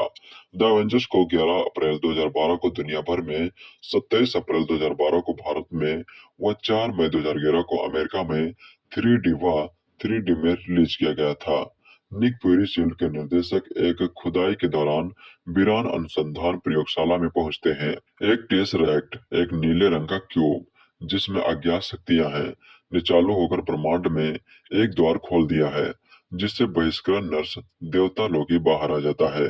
लोकी टेसरैक्ट चुरा लेता है और अपनी शक्तियों का उपयोग करके कई शील्ड एजेंटों को अपने वश में कर लेता है जिनमें क्लिंट बार्टन यानी जेरेमी रेनर और डॉक्टर और वैज्ञानिक डॉक्टर एरिक सेल्विग यानी स्टेलान स्कारगार्ड भी शामिल हैं ताकि वह वहां से भाग निकले। इस हमले का मुकाबला करने के लिए फ्यूरी एवेंजर्स प्रयोग पुनः शुरू करते हैं। एजेंट नताशा रोमानोफ यानी स्कारलेट जोहानसन को भारत भेजा जाता है ताकि वह डॉक्टर ब्रूस बैनर यानी मार्क रफालो को ला सके और एजेंट फिलिप कोल्सन टोनी स्टार्क यानी रॉबर्ट डानी जूनियर से मिलता है और उससे गुजारिश करता है कि वह सेल्बिन के प्रयोग पर गौर करे। फ्यूरी स्वयं स्टीव रॉजर्स यानी क्रिस वांस को शामिल करते हैं ताकि टेरेस को लोकी से पुनः हासिल किया जा सके। अपने बहिष्कृत काल में लोकी चितौरी नाम की परग्रही प्रजाति से मिलता है जो टेसरैक्ट की सहायता से ब्रह्मांड पर राज करना चाहते हैं। टेसरैक्ट के बदले चितौरी लोकी को पृथ्वी का स्वामित्व देने के लिए राजी हो जाता है। अक्सर जब हम होटल में जाते हैं तो सबसे बड़ा सवाल होता है कि क्या ऑर्डर करें, लेकिन बुफे सिस्टम होने पर हमें सबसे ज्यादा खुशी होती है क्योंकि वहां पर नाना प्रकार के व्यंजन होते हैं और कुछ ना कुछ पसंद आ ही जाता है। कुछ ऐसा ही बुफे डायरेक्टर जॉन विटसन ने आपको परोसने की कोशिश की है जहां आपके प्रिय सुपर हीरोज आएंगे, अपनी अपनी स्टाइल में फाइट करेंगे, हर एक फ्रेम में आपका मनोरंजन करेंगे और चेहरे पर मुस्कान छोड़कर अगली बार फिर आने का वादा करके चले जाएंगे। जब से फास्ट एंड फ्यूरियस 7 लोगों ने देखी है तभी से एवेंजर्स एज ऑफ अल्ट्रॉन का इंतजार कर रहे थे। फिल्म की लोकप्रियता की वजह से ही विश्व भर में रिलीज से एक हफ्ते पहले अपने भारत में रिलीज हुई थी। आइए जानते हैं कैसी रही थी ये फिल्म। एवेंजर्स यानी iron Man, Captain America, Hulk, Thar, black window और हाकाई की टोली का एक ही मकसद है, बेहतर विश्व के लिए बुराई का खात्मा करना और सबसे बड़ा काम होता है अल्ट्रॉन का विनाश करना। सभी सुपर हीरोज एकजुट होकर अपनी अपनी खूबियों के साथ मिशन कामयाब करने की पूरी कोशिश करते हैं। अब किसे कितनी और कहां कहां कठिनाइयां आती हैं ये फिल्म देखकर ही आपको पता चलेगा। डायरेक्टर जॉन विल्सन ने फिल्म के पहले ही फ्रेम से ही हर एक सुपर हीरो के किरदार को स्थापित कर दिया है। एक बार फिर से थॉर का हैमर, आयरन मैन की अद्भुत शक्तियां, हल्क का गुस्सा आपका मनोरंजन करते हैं। फिल्म में कुछ भावुक पल भी आते हैं जब आपके सुपर हीरोज एक आम आदमी की तरह परिवार के साथ पल बिताते हुए भी नजर आते हैं। विजुअल ट्रीट के साथ साथ आपको कई और शक्तियां देखने को मिलती हैं, जैसे सम्मोहन की शक्ति, पलक झपकते काम तमाम कर देना इत्यादि। फिल्म के अंत में अगले भाग की छोटी झलक भी डायरेक्टर दे जाते हैं। एवेंजर्स एज ऑफ अल्ट्रॉन में विलन की तुलना जब हीरो से होती है तो उसे गुस्सा आता है और वही सुपर हीरोज आपस में बातचीत करते हुए हंसी का माहौल भी ले आते हैं। फिल्म के लोकेशंस और स्पेशल इफेक्ट काफी सराहनीय हैं। एवेंजर्स टीम के सदस्य iron Man, Captain America, Hulk, Thor, Black window और हाकाई शक्तिशाली मशीनरी फौज से दुनिया की रक्षा कर रहे हैं। इसी बीच टोनी स्टार को यह पता चलता है कि एक अनजानी ताकत का निर्माण हो रहा है। हालांकि उस खतरे का एहसास एवेंजर्स को तब होता है जब एक जश्न के दौरान पहली बार वो ताकत उनके सामने आती है। ये ताकत असल में टोनी स्टार की ही खोज होती है, जो दुनिया की हिफाजत के लिए बनाई गई थी, लेकिन एक गलत प्रोग्रामिंग की वजह से वो बेकाबू हो जाती है और दुनिया को खत्म करने की ठान लेती है। एवेंजर्स का मिशन है उसे रोकना और दुनिया को खत्म करने से बचाना। हाथ में पॉपकॉर्न और कोल्ड ड्रिंक लिए जब आप एवेंजर्स को देखने बैठते हैं तो पहले ही सीन से आपको पता चलता है कि बॉस एवेंजर्स बातों में अपना समय बर्बाद नहीं करेगी। फिल्म का जॉनर एक्शन है और उस बात को डायरेक्टर जॉन विल्सन गंभीरता से लेते हैं। फिर भले ही फिल्म के स्टोरी के खिलाफ एक आधे एक्शन सीन जबरदस्ती ही ठूस दिए गए हों। फिल्म का पैसा वसूल एक्शन सीन वो है जिसने आपको ट्रेलर में भी आकर्षित किया था। जी हाँ, आयरन मैन और महामानव हल्क का महासंग्राम तकरीबन 5 मिनट लंबा यह सीन आपको तस से मस होने नहीं देता। वही लड़ाई के दौरान रॉबर्ट डाउनी जूनियर की हल्की फुल्की कमेंट्री उस पर सोने पे सुहागा का काम करती है। लड़ाई के दौरान में ऐसा हंसी मजाक इस फिल्म की यूएसपी है और पूरी फिल्म में वन लाइनर्स आपको गुदगुदाते रहते हैं। अब जब इतने बड़े बड़े सुपर हीरो एक टीम में हों तो उनके ईगो में तकरार होना तो लाजमी है। हालांकि एवेंजर्स 1 के मुकाबले इस बार उनमें तकरार कम देखने की मिलती है, तो जो कि ठीक भी है, लेकिन हर एक एवेंजर्स लड़ते वक्त भी अपना स्टाइल मारने में बाज नहीं आता, जो कि पहले पार्ट में खूब देखा गया था और उम्मीद है कि अगली बार भी देखने को मिलेगा। जो और देखने को मिलता है वो है 3 नए सुपर हीरोज, एक जो हवा से तेज भी भागता है और दूसरा जो किसी को भी गुमराह कर सकता है, और तीसरे के बारे में अगर आप खुद जाने तो बेहतर होगा। तीनों बाकी एवेंजर्स के होते हुए भी अपनी छाप छोड़ते हैं। अगले पार्ट में इन्हें हम दोबारा देख पाएंगे कि नहीं, ये वक्त ही बताएगा। हालांकि कमजोर कड़ियां कई हैं, लेकिन फिल्म उसकी वजह से कम एंटरटेनिंग नहीं होती, फिर भी उनका जिक्र जरूरी है। फिल्म का रोबोटिक विलन सबसे कमजोर मालूम पड़ता है। एक्शन के अलावा वो ज्यादा समय बातों में बिताता है और एवेंजर्स की भावी मौजूदगी के आगे वो कहीं है कहीं नहीं, कहीं कहीं हल्का पड़ता है। इमोशनल एंगल भी जबरदस्ती का लगता है, जो कि फिल्म की गति को धीमा करने के अलावा और कुछ नहीं करता। फिल्म को मैंने 2D में देखा था, लेकिन ऐसा नहीं है कि 3D के खिलाफ हूँ।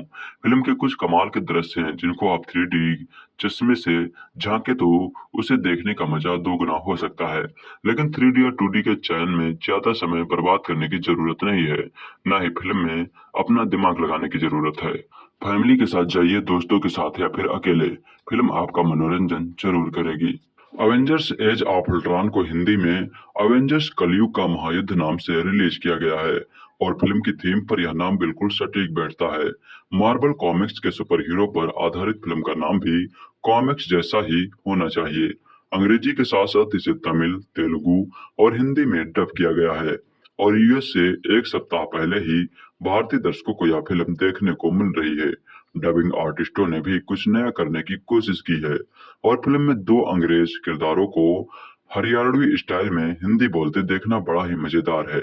इसके पहले फ्यूरियस 7 में भी एक किरदार मुंबई स्टाइल में हिंदी बोलता है। एवेंजर्स सीरीज की फिल्में एवेंजर्स से भरपूर रहती हैं और द एवेंजर्स 2012 का यह सीक्वल भी पहले भाग की तरह उम्दा है।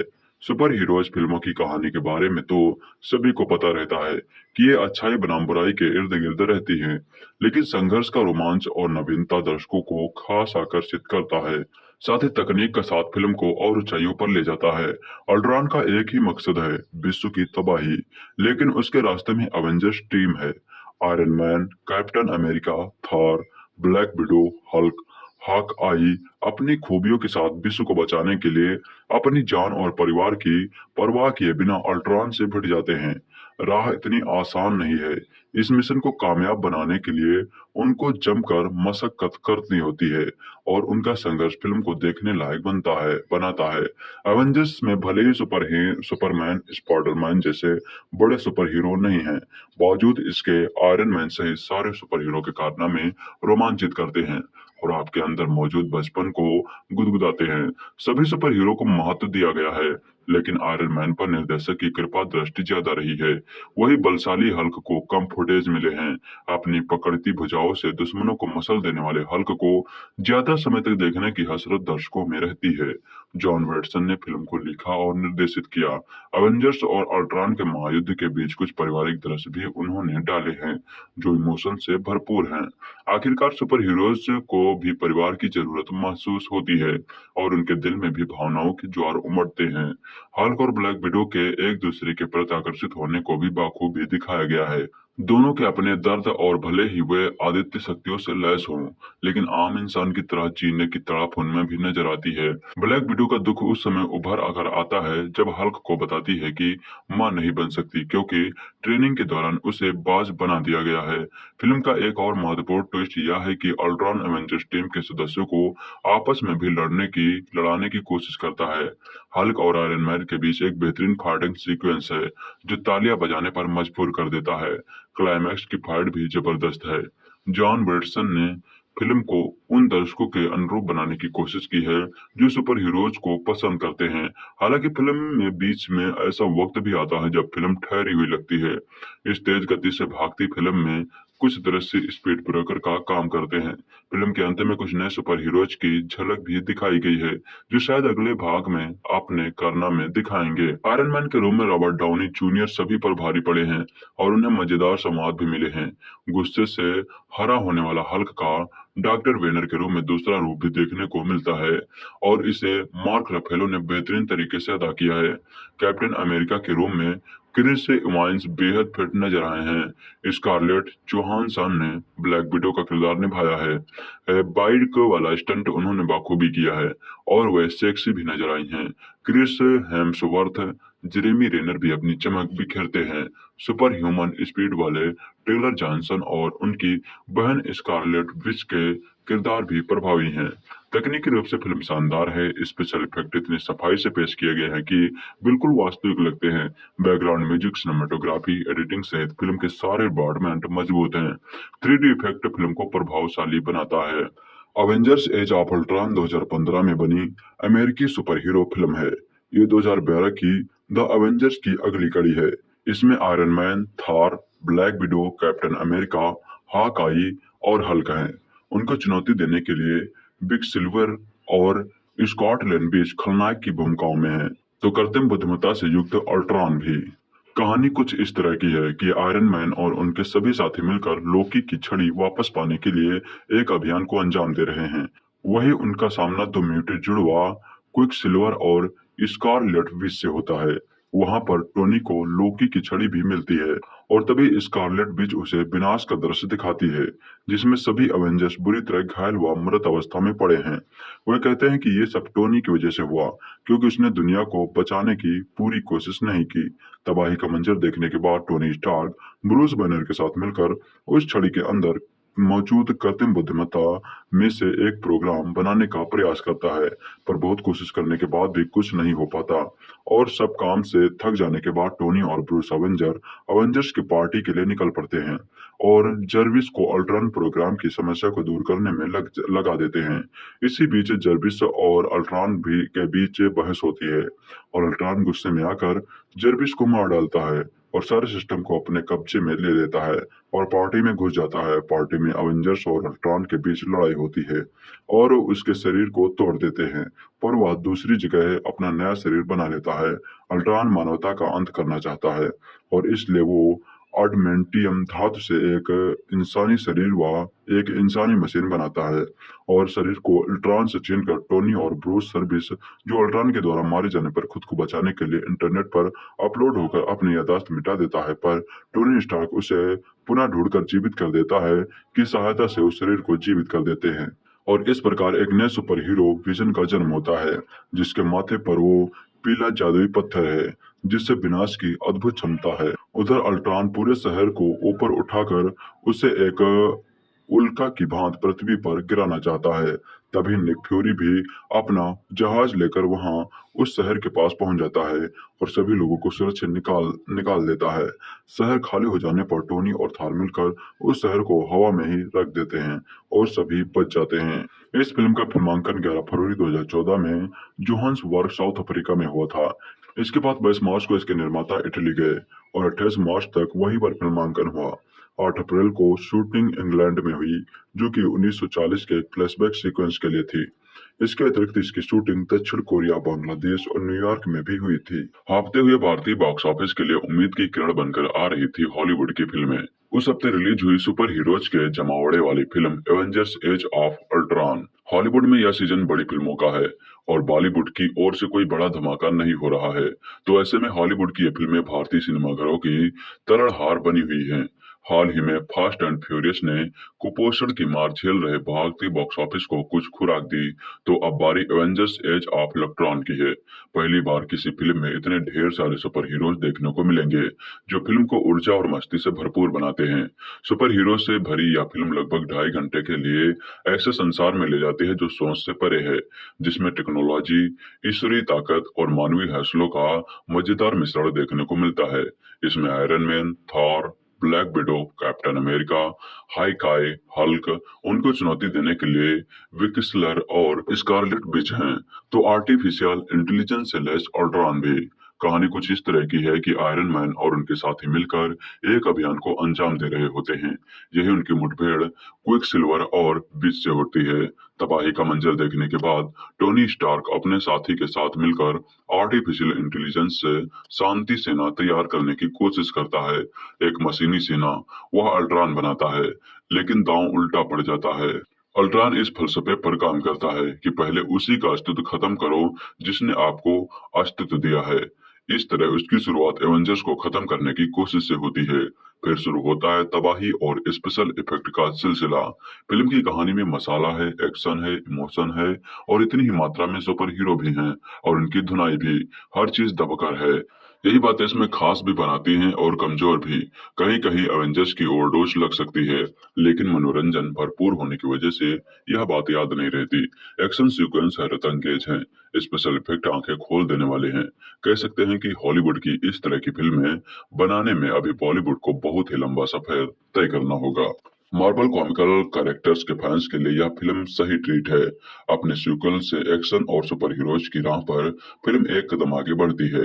इस हफ्ते हिंदी सिनेमा में कोई गंभीर एक्टिविटी नहीं है, ऐसे में हॉलीवुड फिल्म प्रेमियों और एक्शन टेक्नोलॉजी सुपर हीरोज का कॉम्बिनेशन देखने के शौकीन के लिए वीकेंड पर यह सही मसाला था। फुल टू पैसा वसूल और हाफते भारतीय बॉक्स ऑफिस के लिए एक उम्मीद की किरण। द अवेंजर्स में भी सुपर हीरो हमेशा की तरह एक बार फिर जीत गए, लेकिन इस बार लोगों के दिल जीतने के साथ ही बॉक्स ऑफिस कलेक्शन में भी सुपर हीरो से भरी इस फिल्म ने बाजी मार ली है। दुनिया पर मंडराता खतरा, सुपर विलन से जोरदार लड़ाई और बुराई पर अच्छाई की जीत, यही तो होता है हर सुपर हीरो वाली फिल्म में। यहाँ भी यही कहानी है, लेकिन जिस तरह से पेश की गई है उसने इस फिल्म को ब्लॉकबस्टर की श्रेणी में ला खड़ा कर दिया है। किसी भी फिल्म में लार्जर देन लाइफ वाला एक ही किरदार होता है, लेकिन इस फिल्म में पूरे 6 किरदार हैं जो अकेले ही किसी भी कहानी को खींचने का मद्दा रखते हैं। अक्सर इतने सारे भारी भरकम किरदारों के कारण कहानी दब जाती है, लेकिन द अवेंजर्स यही सबसे अलग है। Iron man, Hulk, captain America, Thor, Hawkeye और ब्लैक विडो जैसे सुपर सितारों ने अपना अपना काम बाखूबी किया है। मजेदार बात तो यह है कि लंबे अरसे बाद किसी अंग्रेजी फिल्म में दर्शकों की सीटियां और तालियां सुनने को मिली हैं। इस फिल्म में भले ही 6 सुपर हीरो हों, सो स्टीलर तो आयरन मैन और हल्क भी है। दोनों जब जब पर्दे पर आए हैं तब तो दर्शकों का उत्साह देखते बनता है। 3D इफेक्ट इस फिल्म में जान डाल देता है।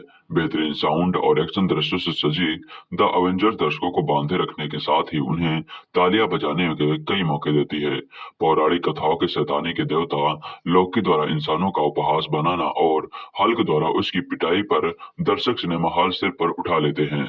द अवेंजर्स में आक्रामक और गुस्सैल हरादैत्य ब्रूस बैनर, दैवी हथौड़े से लैस तूफान का देवता थॉर, द्वितीय विश्व युद्ध के विलक्षण सुपरनायक कैप्टन अमेरिका, जीनियस रबपति टोनी स्टार्क, अचूक निशानेबाज हॉकाई और खूबसूरत मगर खतरनाक जासूस ब्लैक विडो ने पूरी फिल्म में एक भी बोझल दृश्य नहीं आने दिया है।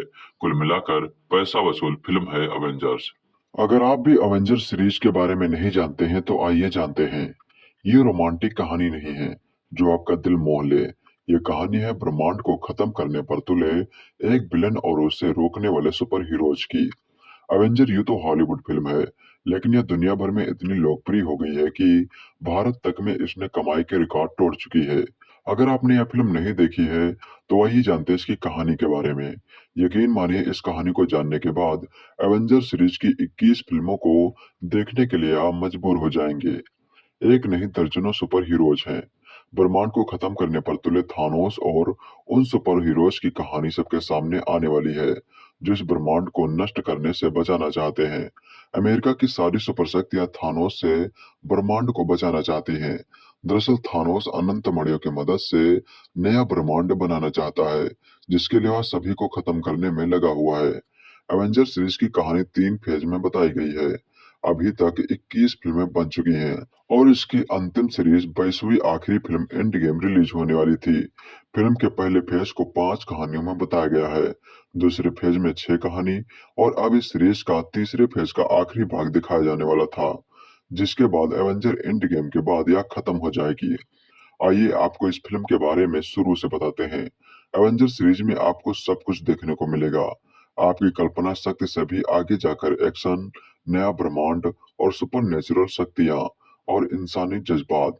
एवेंजर के पहले फेज में 5 कहानियां हैं। पहले फेज की शुरुआत 2008 में आई फिल्म आयरन मैन से हुई थी। टोनी स्टार्क ने फिल्म में आयरन मैन का किरदार निभाया था जो आतंकवादियों के कब्जे से मुक्त होने के लिए जुगाड़ का आयरन मैन एक गुफा में रहते हुए बनाता है और इसी फिल्म से वह युद्ध का सामान बनाने के बजाय दुनिया को खतरों से बचाने के लिए अपनी कंपनी की दशा और दिशा बदलने का फैसला लेता है। एवेंजर की हर फिल्म के आखिर में आने वाली फिल्म की हिंट दी जाती है। मार्वल सिनेमैटिक यूनिवर्स की दूसरी फिल्म इनक्रेडिबल हल्क में एक खुद प्रेम कथा है। फिल्म में एडवर्ड नॉर्टन हल्क का किरदार निभाते हैं, जिसमें सेना की तलाश से बचता फिरता हल्क अपने गुस्से पर काबू पाने के जतन तलाश करने के लिए दूर चला जाता है। ये फिल्म एमयूसी की 2 और फिल्मों आयरन मैन 2 और थार के समय के साथ चलती है। इसके बाद की फिल्मों में हल्क का किरदार अभिनेता मार्क रफेलो ने किया है। आयरन मैन 2 में आतंकवादियों को कब्जे में बनाए आयरन मैन के पुर्जों को इकट्ठा करके वैज्ञानिक की मदद से स्टार्क इंडस्ट्रीज से इस कारोबार में कूद चुकी होती है। इस फिल्म में कैप्टन अमेरिका की शील्ड, थार का हथौड़ा और नन्हा पीटर पार्कर दिखाया गया है जो आगे चलकर स्पाइडरमैन बनता है। थार 2011 इस फिल्म से ही एवेंजर की कहानी सेट होना शुरू हुई थी। इस फिल्म की कहानी अंतरिक्ष के दूसरे ग्रह एसगॉट में घटती है जहां थार की शक्तियां उससे छीनकर उसे ग्रह से निकाल दिया जाता है, जिसके बाद वह खुद को सही साबित करने के लिए धरती पर चला जाता है। क्रिस हेम्सवर्थ फिल्म में थार का किरदार निभाते नजर आए हैं। Captain America the first Avenger 2011 iron man, Hulk और थार के बाद इस सीरीज में कैप्टन अमेरिका की एंट्री होती है जिसकी कहानी विश्व युद्ध के 2 समय से शुरू होती है। कैप्टन अमेरिका बनने से पहले स्टीव रोजर्स का एक दुबला पतला युवक है जो तमाम कोशिश करके भी सेना में भर्ती नहीं हो पाता। उसके देश प्रेम के जज्बे को समझते हुए ट्रेनिंग के बाद उस पर एक प्रयोग किया जाता है जो उसे अजय योद्धा बना देता है। द एवेंजर्स 2012 एवेंजर्स की अब तक की सीरीज में सारे सुपर हीरोज लोकी से लड़ते नजर आए होते हैं। लोकी इस फिल्म में धरती पर आकर सेप्टर को पाने की कोशिश करते हैं, जिसके बाद सलाह दी जाती है कि सारे सुपर हीरो साथ आए, मगर इससे पहले कि लोकी दूसरे ग्रह की शक्ति चितौरी से मिल चुका है और चितौरी की सेना धरती पर आक्रमण करने के लिए अंतरिक्ष में बने ब्लैक होल का इस्तेमाल करती है। अब शुरू होता है एवेंजर सीरीज का दूसरा फेज। इस फेज में 6 कहानियां दिखाई गई हैं। थार द डार्क वर्ल्ड 2013 इस फिल्म से धरती और ग्रह पर चल रही साजिश के बारे में पता चलता है। इस फिल्म में ही थार दोबारा धरती पर आता है और साथ ही दुनिया के सबसे खतरनाक स्रोत ईथर की तलाश दिखाई जाती है। वही एसगार्ड ग्रह पर लोकी को जेल में डाल दिया जाता है। इस फिल्म में कैप्टन अमेरिका भी दिखाया गया है। Captain America the winter soldier. Film की कहानी खुफिया एजेंसी शील्ड में काम करना शुरू कर चुके स्टीव रोजर्स यानी कैप्टन अमेरिका के उस मिशन के बारे में है जिसमें उसे खतरनाक कातिल का पता लगाना है। यह खतरनाक कातिल विंटर सोल्जर के नाम से जाना जाता है। सीरीज में एक नया किरदार जुड़ता है। सीरीज में आगे दिखने वाले एक और किरदार स्टीफन स्ट्रेंज का जिक्र भी इस फिल्म में होता है। Guardians of Galaxy 2014। Avenger series की इस फिल्म में एक नए किरदार की एंट्री होती है जिसका नाम है स्टार लॉर्ड। दम तोड़ती मां से एक तोहफा लेकर अस्पताल से भागे स्टार लॉर्ड का बचपन में ही अपहरण हो जाता है जिसके बारे में फिल्म के सीक्वल में बताया गया है। फिल्म में स्टार लॉर्ड को पीटर क्विक के नाम से जाना जाता है। पीटर एक ऐसे गोली का चुराने का ठेका ले लेता है जो दरअसल थानोस को चाहिए और थानोस ने यह काम रोनन को सौंपा है। फिल्म में थानोस की गोद ली हुई बेटी नेबुला है। अनाथ गमोरा है जिसे थानोस ने खतरनाक ट्रेनिंग दी है। Avengers Age of Ultron. Ultron एक सॉफ्टवेयर है जो एवेंजर्स और दुनिया की तबाही के लिए नया है। वही दक्षिण कोरिया में हाइड्रा के लोगों ने इंसानी ऊतक तैयार करने वाली एक वैज्ञानिक को अल्ट्रॉन को इंसानी शरीर देने के लिए बंधक रखा है। इस सारे दांवपेच के बीच जन्म होता है विजन का। विजन के माथे पर एक शक्तिशाली पत्थर यानी इन्फिनिटी स्टोन लगा है। फिल्म में Captain America, Iron Man, Thor, Hulk, Black Widow, Hawkeye मिलकर अल्ट्रॉन से भिड़ते हैं जिसने अपने जैसे लाखों अल्ट्रॉन तैयार किए हैं। इस फिल्म से ब्लैक पैंथर को जोड़ा जाता है। एंटमैन 2015। एंटमैन अवेंजर सीरीज का नया अवेंजर बनकर 2015 में आया। वैज्ञानिक हैंक पाइप में ऐसी तकनीक खोज निकालती है जिससे एक खास सूट पहनकर इंसान का आकार चींटी जैसा हो जाता है लेकिन उसकी ताकत लाखों गुना बढ़ जाती है। स्कॉट नामक एक चोर एक दिन कड़ी सुरक्षा में रखा हैंक का सूट चुरा लेता है तो हैंक को लगता है कि स्कॉट ही एंटमैन बनने का ही हकदार है। स्कॉट को हैंक के लिए तैयार करता है और इस तकनीक के दुरुपयोग की साजिश पर पानी फेर देता है। तीसरे फेज की आखिरी फिल्म अवेंजर्स एंड गेम थी। तीसरे फेज में Captain America, Civil War, doctor Strange, Guardian of Galaxy, Spiderman, Homecoming, Thor, Ragnarok, Black Panther, Avenger Infinity War और अवेंजर एंड गेम रिलीज हुई थी। द अवेंजर्स 2012 में बनी अमेरिकी सुपर हीरो फिल्म है जिसका निर्माण मार्वल स्टूडियोज ने किया है। वह वितरण डिज्नी पिक्चर्स द्वारा किया गया है। यह मार्वल कॉमिक्स की इसी नाम की सुपर हीरो टीम पर आधारित फिल्म है। मार्वल के फिल्म विश्व में यह छठी फिल्म है। इसका लेखन व निर्देशन जोश वेडन ने किया है और फिल्म में साझा पात्रों के रूप में Robert Downey Junior, Chris Evans, Mark Ruffalo, Chris Hemsworth, Scarlett Johansson, Tom Hiddleston और सैम्यूअल एल जैक्सन हैं। द एवेंजर्स में निक फ्यूरी जो शील्ड के निर्देशक हैं, Iron Man, Captain America, Hulk और थार को एकजुट करते हैं ताकि दुनिया को बचाया जा सके। इस फिल्म को डायरेक्ट किया था जोश वेडन ने। इसका निर्माण किया था केविन फाइगी ने। इसमें अभिनेता थे Robert Downey Junior, Chris Evans, Mark Ruffalo, Chris Hemsworth, Scarlett Johansson, Jeremy Renner, Samuel L Jackson. इसमें संगीत दिया था एलन सिल्वेस्ट्री ने। इस फिल्म की लागत 220 मिलियन थी। द एवेंजर्स का विकास कार्य अप्रैल 2005 में शुरू हुआ था जब मार्वल स्टूडियोज को मोरिल लिंच का प्रस्ताव मिला। मई 2008 में आयरन मैन की सफलता के बाद मार्वल ने घोषणा की कि द एवेंजर्स को जुलाई 2011 में रिलीज किया जाएगा। स्कारलेट जोहानसन को मार्च 2009 में लेने के बाद फिल्म को 2012 में ढकेल दिया गया। वेडन को अप्रैल 2010 में फिल्म पर लाया गया जिन्होंने कथानक को पुनः लिखा जिसे जैक पेन ने लिखा था। निर्माण अप्रैल 2011 को एल्ब्यूकेर्क, न्यू मैक्सिको में शुरू किया गया। क्लेवलैंड, ओहायो में अगस्त 2011 व न्यूयॉर्क शहर में सितंबर 2011 में आगे बढ़ा।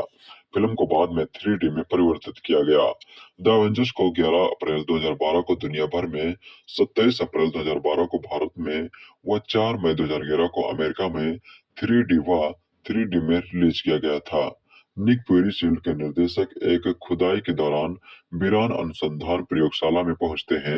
एक टेसरैक्ट, एक नीले रंग का क्यूब जिसमें अज्ञात शक्तियां हैं, ने चालू होकर ब्रह्मांड में एक द्वार खोल दिया है, जिससे बहिष्कृत नर्स देवता लोकी बाहर आ जाता है। लोकी टेसरैक्ट चुरा लेता है और अपनी शक्तियों का उपयोग करके कई शील्ड एजेंटों को अपने वश में कर लेता है, जिनमें क्लिंट बार्टन यानी जेरेमी रेनर और डॉक्टर और वैज्ञानिक डॉक्टर एरिक सेल्विग यानी स्टेलान स्कारगार्ड भी शामिल हैं, ताकि वह वहां से भाग निकले। इस हमले का मुकाबला करने के लिए फ्यूरी एवेंजर्स प्रयोग पुनः शुरू करते हैं। एजेंट नताशा रोमानोफ यानी स्कारलेट जोहानसन को भारत भेजा जाता है, ताकि वह डॉक्टर ब्रूस बैनर यानी मार्क रफालो को ला सके, और एजेंट फिलिप कोल्सन टोनी स्टार्क यानी रॉबर्ट डानी जूनियर से मिलता है और उससे गुजारिश करता है कि वह सेल्बिन के प्रयोग पर गौर करे। फ्यूरी स्वयं स्टीव रॉजर्स यानी क्रिस वाइंस को शामिल करते हैं, ताकि टेरेस को लोकी से पुनः हासिल किया जा सके। अपने बहिष्कृत काल में लोकी चितौरी नाम की परग्रही प्रजाति से मिलता है, जो टेसरैक्ट की सहायता से ब्रह्मांड पर राज करना चाहते हैं। टेसरैक्ट के बदले चितौरी लोकी को पृथ्वी का स्वामित्व देने के लिए राजी हो जाता है। अक्सर जब हम होटल में जाते हैं तो सबसे बड़ा सवाल होता है कि क्या ऑर्डर करें, लेकिन बुफे सिस्टम होने पर हमें सबसे ज्यादा खुशी होती है, क्योंकि वहां पर नाना प्रकार के व्यंजन होते हैं और कुछ ना कुछ पसंद आ ही जाता है।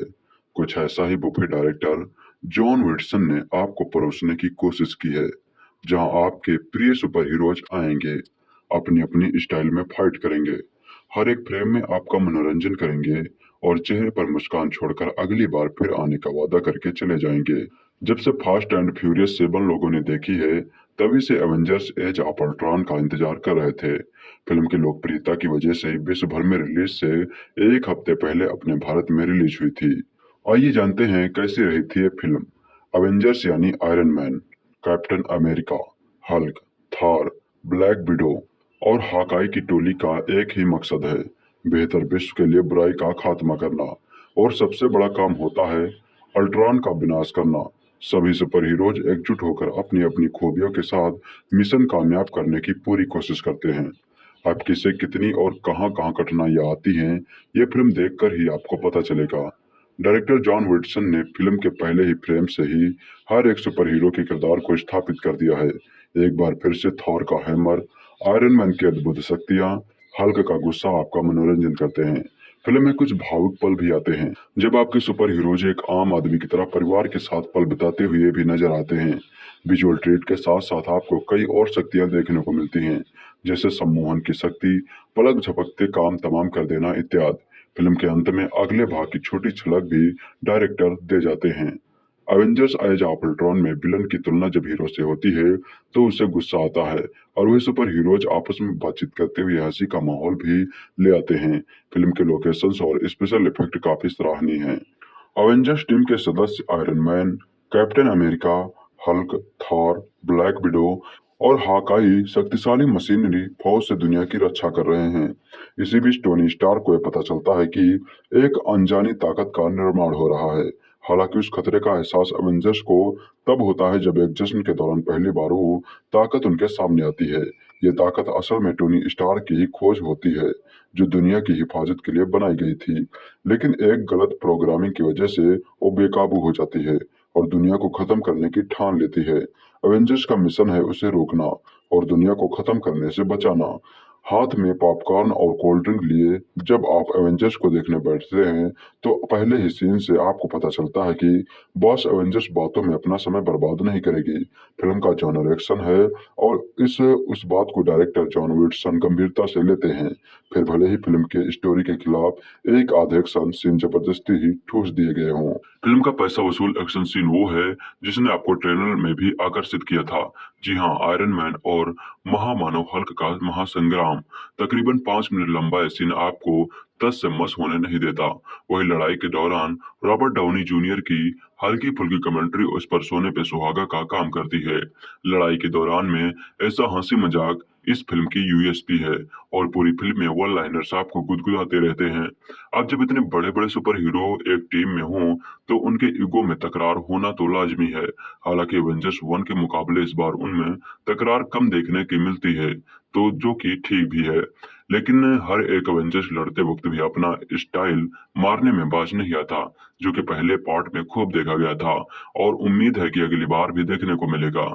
जो और देखने को मिलता है वो है 3 नए सुपर हीरोज, एक जो हवा से तेज भी भागता है और दूसरा जो किसी को भी गुमराह कर सकता है, और तीसरे के बारे में अगर आप खुद जाने तो बेहतर होगा। तीनों बाकी एवेंजर्स के होते हुए भी अपनी छाप छोड़ते हैं। अगले पार्ट में इन्हें हम दोबारा देख पाएंगे कि नहीं, ये वक्त ही बताएगा। हालांकि कमजोर कड़ियां कई हैं, लेकिन फिल्म उसकी वजह से कम एंटरटेनिंग नहीं होती। फिर भी उनका जिक्र जरूरी है। फिल्म का रोबोटिक विलन सबसे कमजोर मालूम पड़ता है। एक्शन के अलावा वो ज्यादा समय बातों में बिताता है और एवेंजर्स की भावी मौजूदगी के आगे वो कहीं है कहीं नहीं, कहीं कहीं हल्का पड़ता है। इमोशनल एंगल भी जबरदस्ती का लगता है, जो कि फिल्म की गति को धीमा करने के अलावा और कुछ नहीं करता। फिल्म को मैंने 2D में देखा था, लेकिन ऐसा नहीं है कि 3D के खिलाफ हूँ। फिल्म के कुछ कमाल के दृश्य हैं जिनको आप 3D चश्मे से झांके तो उसे देखने का मजा दोगुना हो सकता है। लेकिन 3D और 2D के चयन में ज्यादा समय बर्बाद करने की जरूरत नहीं है, ना ही फिल्म में अपना दिमाग लगाने की जरूरत है। फैमिली के साथ जाइए, दोस्तों के साथ या फिर अकेले, फिल्म आपका मनोरंजन जरूर करेगी। अवेंजर्स एज ऑफ अल्ट्रॉन को हिंदी में अवेंजर्स कलयुग का महायुद्ध नाम से रिलीज किया गया है और फिल्म की थीम पर यह नाम बिल्कुल सटीक बैठता है। मार्वल कॉमिक्स के सुपर हीरो पर आधारित फिल्म का नाम भी कॉमिक्स जैसा ही होना चाहिए। अंग्रेजी के साथ साथ इसे तमिल, तेलुगु और हिंदी में डब किया गया है और यूएस से एक सप्ताह पहले ही भारतीय दर्शकों को यह फिल्म देखने को मिल रही है। डबिंग आर्टिस्टों ने भी कुछ नया करने की कोशिश की है और फिल्म में 2 अंग्रेज किरदारों को हरियाणवी स्टाइल में हिंदी बोलते देखना बड़ा ही मजेदार है। इसके पहले फ्यूरियस 7 में भी एक किरदार मुंबईया स्टाइल में हिंदी बोलता है। एवेंजर्स सीरीज की फिल्में एवेंजर्स से भरपूर रहती हैं और द एवेंजर्स 2012 का यह सीक्वल भी पहले भाग की तरह उम्दा है। सुपर हीरोज फिल्मों की कहानी के बारे में तो सभी को पता रहता है कि ये अच्छाई बनाम बुराई के इर्द गिर्द रहती है, लेकिन संघर्ष का रोमांच और नवीनता दर्शकों को खास आकर्षित करता है। साथ ही तकनीक का साथ फिल्म को और ऊंचाइयों पर ले जाता है। अल्ट्रॉन का एक ही मकसद है, विश्व की तबाही, लेकिन उसके रास्ते में एवेंजर्स टीम है। Iron Man, Captain America, Thor, Black Widow, Hulk, Hawkeye अपनी खूबियों के साथ विश्व को बचाने के लिए अपनी जान और परिवार की परवाह किए बिना अल्ट्रॉन से भिड़ जाते हैं। राह इतनी आसान नहीं है। इस मिशन को कामयाब बनाने के लिए उनको जमकर मशक्कत करनी होती है और उनका संघर्ष फिल्म को देखने लायक बनाता है। एवेंजर्स में भले ही सुपरमैन, स्पाइडरमैन जैसे बड़े सुपर हीरो नहीं हैं, बावजूद इसके आयरन मैन सहित सारे सुपर हीरो के कारनामे रोमांचित करते हैं और आपके अंदर मौजूद बचपन को गुदगुदाते हैं। सभी सुपर हीरो को महत्व दिया गया है, लेकिन आयरन मैन पर निर्देशक की कृपा दृष्टि ज्यादा रही है। वही बलशाली हल्क को कम फुटेज मिले हैं। अपनी पकड़ती भुजाओं से दुश्मनों को मसल देने वाले हल्क को ज्यादा समय तक देखने की हसरत दर्शकों में रहती है। जॉन वेटसन ने फिल्म को लिखा और निर्देशित किया। एवेंजर्स और अल्ट्रॉन के महायुद्ध के बीच कुछ पारिवारिक दृश्य भी उन्होंने डाले हैं जो इमोशन से भरपूर हैं। आखिरकार सुपर हीरोज को भी परिवार की जरूरत महसूस होती है और उनके दिल में भी भावनाओं के ज्वार उमड़ते हैं। हल्क और ब्लैक विडो के एक दूसरे के प्रति आकर्षित होने को भी बाखूबी दिखाया गया है। दोनों के अपने दर्द और भले ही वे आदित्य शक्तियों से लैस हों, लेकिन आम इंसान की तरह जीने की तड़प उनमें भी नजर आती है। ब्लैक विडो का दुख उस समय उभर कर आता है जब हल्क को बताती है कि मां नहीं बन सकती क्योंकि ट्रेनिंग के दौरान उसे बाज बना दिया गया है। फिल्म का एक और महत्वपूर्ण ट्विस्ट यह है कि अल्ट्रॉन एवेंजर्स टीम के सदस्यों को आपस में भी लड़ाने की कोशिश करता है। हल्क और आयरन मैन के बीच एक बेहतरीन फाइटिंग सीक्वेंस है जो तालियां बजाने पर मजबूर कर देता है। क्लाइमैक्स की फाइट भी जबरदस्त है। जॉन वेटसन ने फिल्म को उन दर्शकों के अनुरूप बनाने की कोशिश की है जो सुपर हीरोज को पसंद करते हैं। हालांकि फिल्म में बीच में ऐसा वक्त भी आता है जब फिल्म ठहरी हुई लगती है। इस तेज गति से भागती फिल्म में कुछ दृश्य स्पीड ब्रेकर का काम करते हैं। फिल्म के अंत में कुछ नए सुपर हीरोज की झलक भी दिखाई गई है, जो शायद अगले भाग में अपने कारनामे दिखाएंगे। आयरन मैन के रूम में रॉबर्ट डाउनी जूनियर सभी पर भारी पड़े हैं और उन्हें मजेदार संवाद भी मिले हैं। गुस्से से हरा होने वाला हल्क का डॉक्टर वेनर के रूप में दूसरा रूप भी देखने को मिलता है और इसे मार्क रफेलो ने बेहतरीन तरीके से अदा किया है। कैप्टन अमेरिका के रूम में क्रिस इवांस बेहद फिट नजर आए हैं। स्कारलेट जोहानसन ने ब्लैक विडो का किरदार निभाया है। बाइक वाला स्टंट उन्होंने बाखूबी किया है और वे सेक्सी भी नजर आई हैं। क्रिस हेम्सवर्थ, जेरेमी रेनर भी अपनी चमक बिखेरते हैं। सुपर ह्यूमन स्पीड वाले टेलर जॉनसन और उनकी बहन स्कारलेट विच के किरदार भी प्रभावी हैं। तकनीकी रूप से फिल्म शानदार है। स्पेशल इफेक्ट इतनी सफाई से पेश किए गए हैं कि बिल्कुल वास्तविक लगते हैं। बैकग्राउंड म्यूजिक, सिनेमेटोग्राफी, एडिटिंग सहित फिल्म के सारे डिपार्टमेंट मजबूत हैं। 3D इफेक्ट फिल्म को प्रभावशाली बनाता है। अवेंजर्स एज ऑफ अल्ट्रॉन 2015 में बनी अमेरिकी सुपर हीरो फिल्म है। ये 2012 की द अवेंजर्स की अगली कड़ी है। इसमें Iron Man, Thor, Black Widow, Captain America, Hawkeye और हल्क हैं। उनको चुनौती देने के लिए बिग सिल्वर और स्कॉट लैंड खलनायक की भूमिकाओं में है, तो कृत्रिम बुद्धिमत्ता से युक्त अल्ट्रॉन भी। कहानी कुछ इस तरह की है कि आयरन मैन और उनके सभी साथी मिलकर लोकी की छड़ी वापस पाने के लिए एक अभियान को अंजाम दे रहे हैं। वही उनका सामना दो म्यूटेड जुड़वा क्विक सिल्वर और स्कारलेट विच से होता है।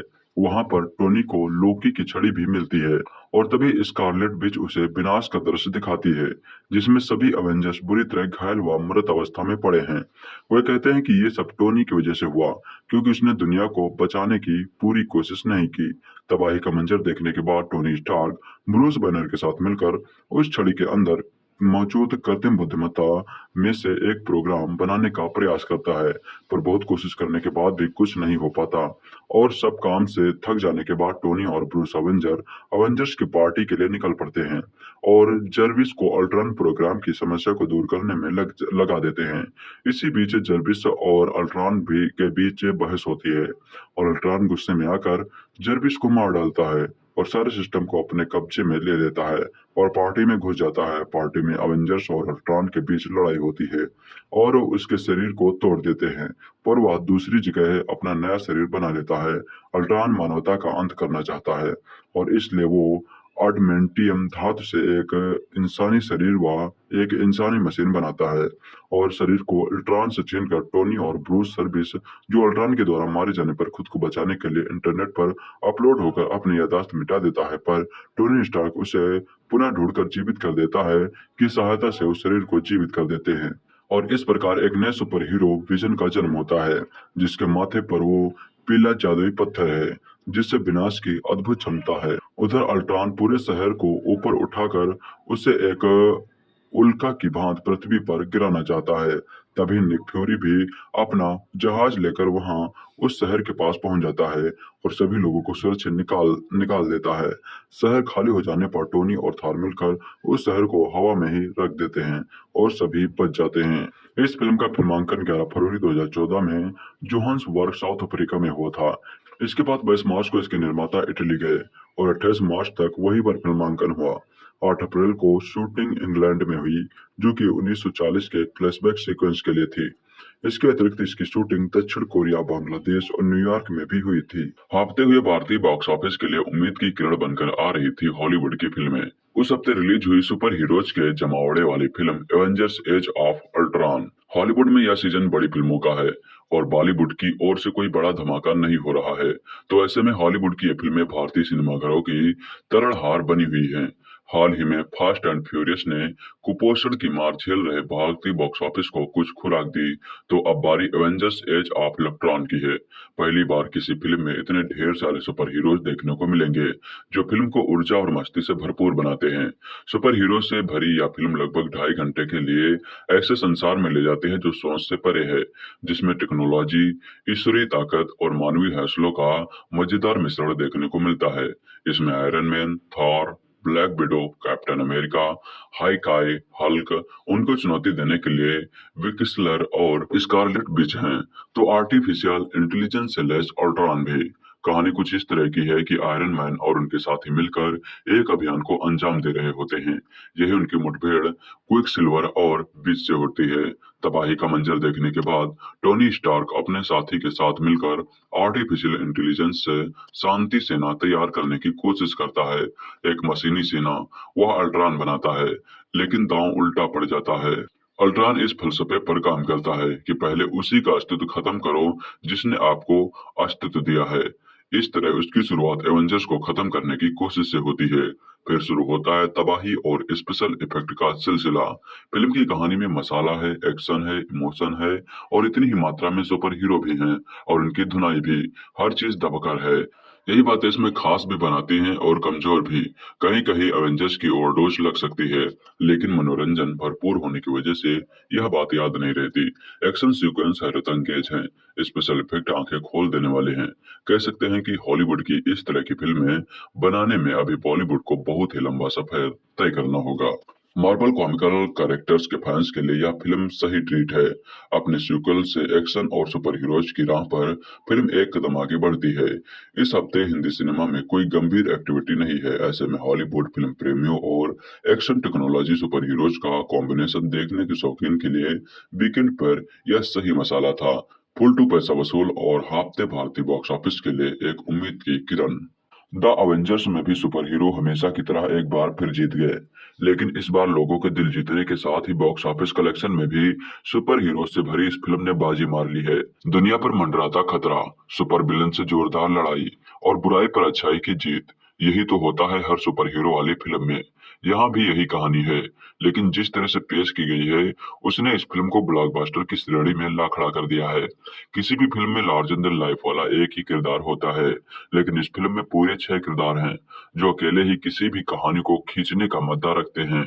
अक्सर इतने सारे भारी भरकम किरदारों के कारण कहानी दब जाती है, लेकिन द अवेंजर्स यही सबसे अलग है। Iron man, Hulk, captain America, Thor, Hawkeye और ब्लैक विडो जैसे सुपर सितारों ने अपना अपना काम बखूबी किया है। मजेदार बात तो यह है कि लंबे अरसे बाद किसी अंग्रेजी फिल्म में दर्शकों की सीटियां और तालियां सुनने को मिली हैं। इस फिल्म में भले ही 6 सुपर हीरो हों, सो स्टीलर तो आयरन मैन और हल्क भी है। दोनों जब जब पर्दे पर आए हैं तब तो दर्शकों का उत्साह देखते बनता है। 3D इफेक्ट इस फिल्म में जान डाल देता है।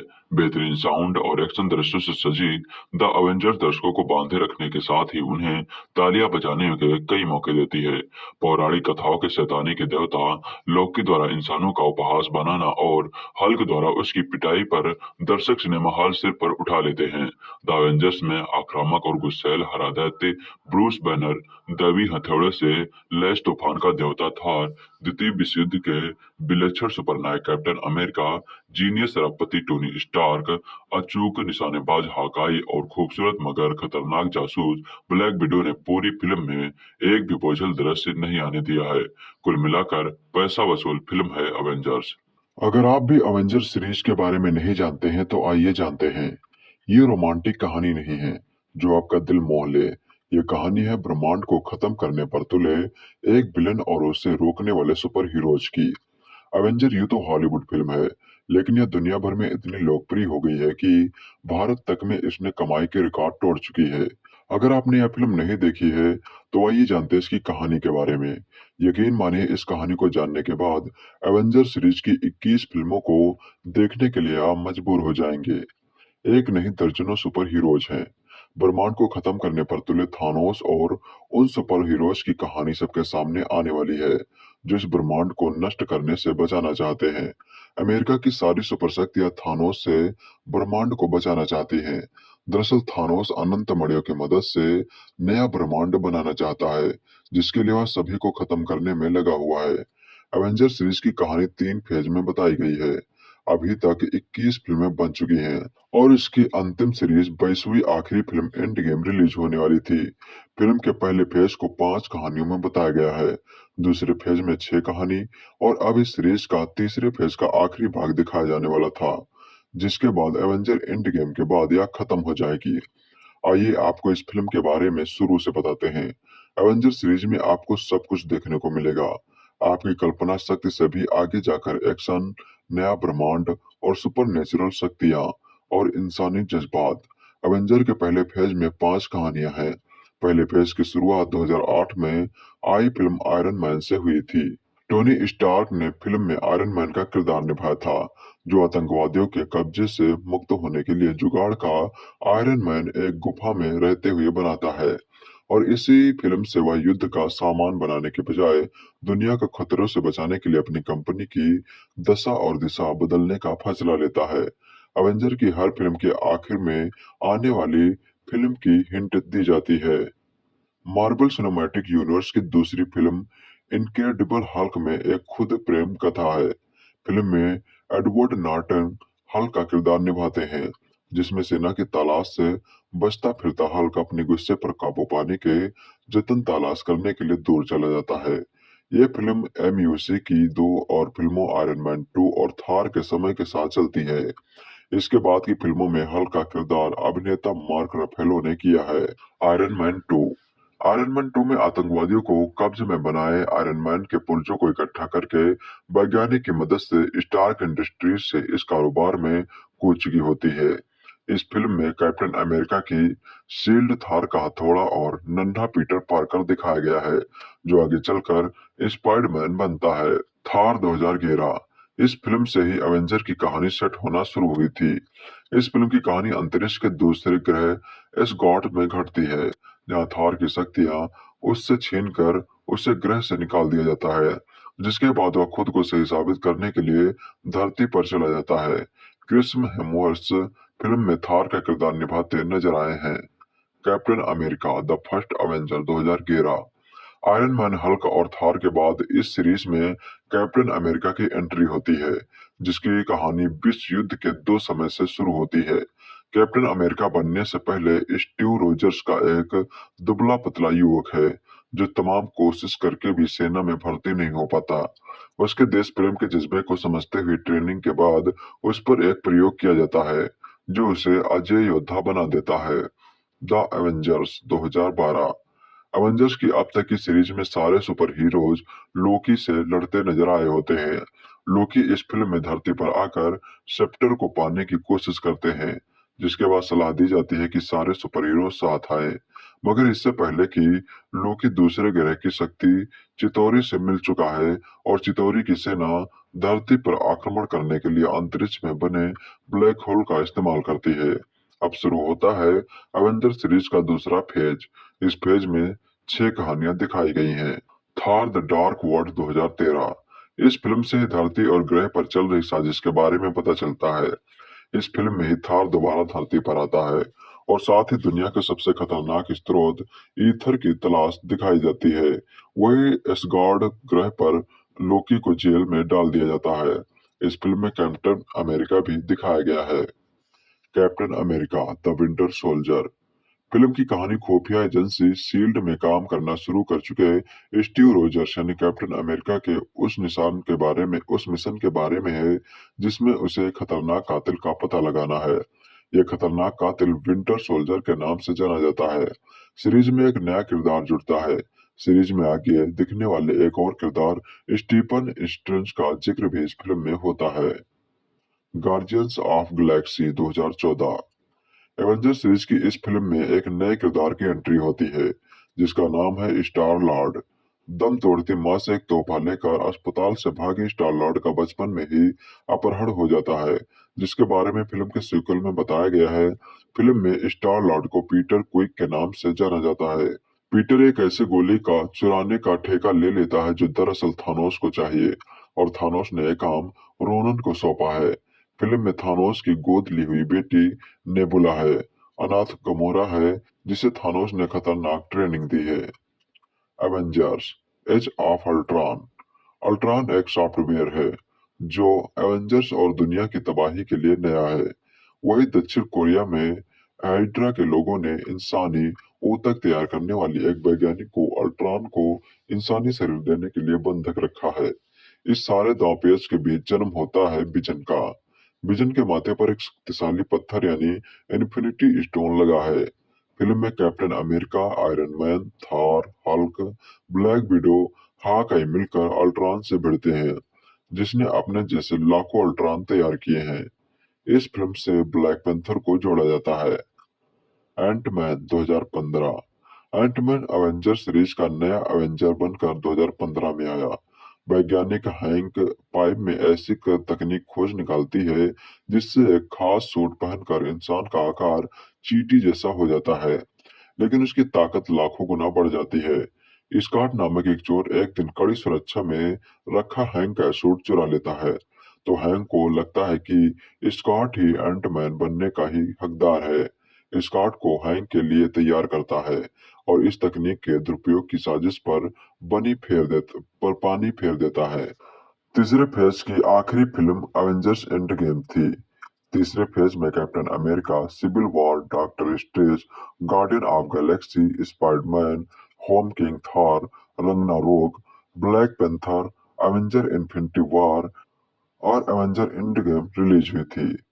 द अवेंजर्स 2012 में बनी अमेरिकी सुपर हीरो फिल्म है जिसका निर्माण मार्वल स्टूडियोज ने किया है।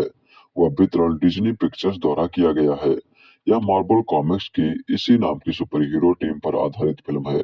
मार्वल की फिल्म विश्व में यह छठी फिल्म है।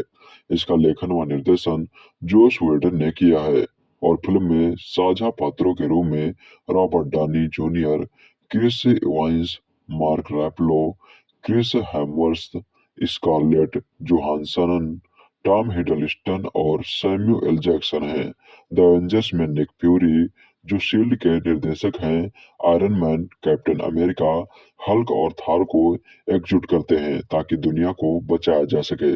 इस फिल्म को डायरेक्ट किया था जोश वेडन ने। इसका निर्माण किया था केविन फाइगी ने। इसमें अभिनेता थे Robert Downey Junior, Chris Evans, Mark Ruffalo, Chris Hemsworth, Scarlett Johansson, Jeremy Renner, Samuel L Jackson. इसमें संगीत दिया था एलन सिल्वेस्ट्री ने। इस फिल्म की लागत 220 मिलियन थी। द एवेंजर्स का विकास कार्य अप्रैल 2005 में शुरू हुआ था जब मार्वल स्टूडियोज को मोरिल लिंच का प्रस्ताव मिला। मई 2008 में आयरन मैन की सफलता के बाद मार्वल ने घोषणा की कि द एवेंजर्स को जुलाई 2011 में रिलीज किया जाएगा। स्कारलेट जोहानसन को मार्च 2009 में लेने के बाद फिल्म को 2012 में ढकेल दिया गया। वेडन को अप्रैल 2010 में फिल्म पर लाया गया, जिन्होंने कथानक को पुनः लिखा जिसे जैक पेन ने लिखा था। निर्माण अप्रैल 2011 को एल्ब्यूकेर्क, न्यू मैक्सिको में शुरू किया गया। क्लेवलैंड, ओहायो में अगस्त 2011 व न्यूयॉर्क शहर में सितंबर 2011 में आगे बढ़ा। फिल्म को बाद में 3D में परिवर्तित किया गया। द एवेंजर्स को 11 अप्रैल 2012 को दुनिया भर में, 27 अप्रैल 2012 को भारत में व 4 मई 2011 को अमेरिका में 3D में रिलीज किया गया था। निक फ्यूरी शील्ड के निर्देशक एक खुदाई के दौरान वीरान अनुसंधान प्रयोगशाला में पहुंचते हैं। एक टेसरैक्ट, एक नीले रंग का क्यूब जिसमें अज्ञात शक्तियां हैं, ने चालू होकर ब्रह्मांड में एक द्वार खोल दिया है जिससे बहिष्कृत नर्स देवता लोकी बाहर आ जाता है। लोकी टेसरैक्ट चुरा लेता है और अपनी शक्तियों का उपयोग करके कई शील्ड एजेंटों को अपने वश में कर लेता है, जिनमें क्लिंट बार्टन यानी जेरेमी रेनर और डॉक्टर और वैज्ञानिक डॉक्टर एरिक सेल्विग यानी स्टेलान स्कारगार्ड भी शामिल हैं, ताकि वह वहां से भाग निकले। इस हमले का मुकाबला करने के लिए फ्यूरी एवेंजर्स प्रयोग पुनः शुरू करते हैं।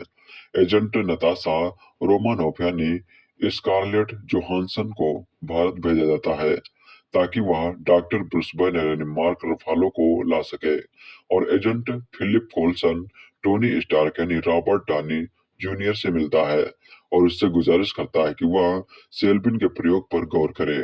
फ्यूरी स्वयं स्टीव रॉजर्स यानी क्रिस वाइंस को शामिल करते हैं ताकि टेरेस को लोकी से पुनः हासिल किया जा सके। अपने बहिष्कृत काल में लोकी चितौरी नाम की परग्रही प्रजाति से मिलता है जो टेसरैक्ट की सहायता से ब्रह्मांड पर राज करना चाहते हैं। टेसरैक्ट के बदले चितौरी लोकी को पृथ्वी का स्वामित्व देने के लिए राजी हो जाता है। अक्सर जब हम होटल में जाते हैं तो सबसे बड़ा सवाल होता है कि क्या ऑर्डर करें, लेकिन बुफे सिस्टम होने पर हमें सबसे ज्यादा खुशी होती है क्योंकि वहां पर नाना प्रकार के व्यंजन होते हैं और कुछ ना कुछ पसंद आ ही जाता है। कुछ ऐसा ही बुफे डायरेक्टर जॉन विटसन ने आपको परोसने की कोशिश की है, जहां आपके प्रिय सुपर हीरोज आएंगे, अपनी अपनी स्टाइल में फाइट करेंगे, हर एक फ्रेम में आपका मनोरंजन करेंगे और चेहरे पर मुस्कान छोड़कर अगली बार फिर आने का वादा करके चले जाएंगे।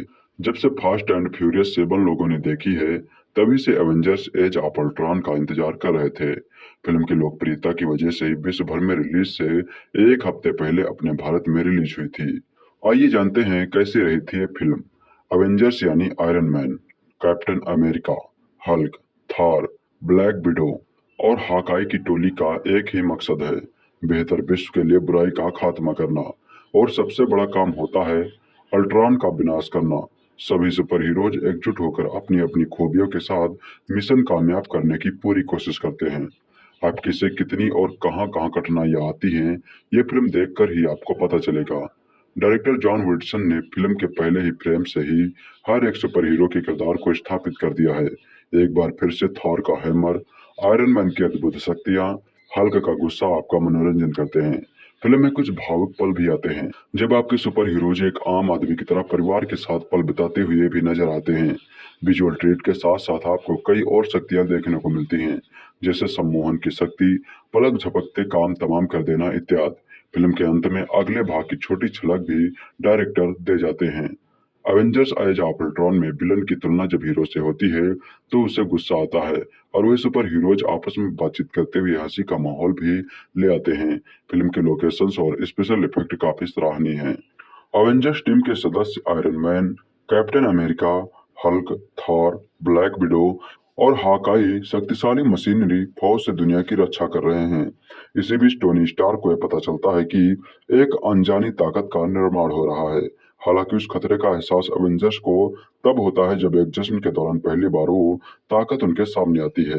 ये ताकत असल में टोनी स्टार्क की ही खोज होती है, जो दुनिया की हिफाजत के लिए बनाई गई थी, लेकिन एक गलत प्रोग्रामिंग की वजह से वो बेकाबू हो जाती है और दुनिया को खत्म करने की ठान लेती है। एवेंजर्स का मिशन है उसे रोकना और दुनिया को खत्म करने से बचाना। हाथ में पॉपकॉर्न और कोल्ड ड्रिंक लिए जब आप एवेंजर्स को देखने बैठते हैं तो पहले ही सीन से आपको पता चलता है कि बॉस एवेंजर्स बातों में अपना समय बर्बाद नहीं करेगी। फिल्म का जॉनर एक्शन है और उस बात को डायरेक्टर जॉन विल्सन गंभीरता से लेते हैं।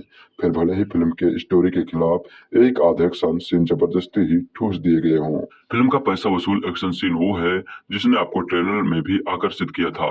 जी हाँ, आयरन मैन और महामानव हल्क का महासंग्राम तकरीबन 5 मिनट लंबा यह सीन आपको तस से मस होने नहीं देता।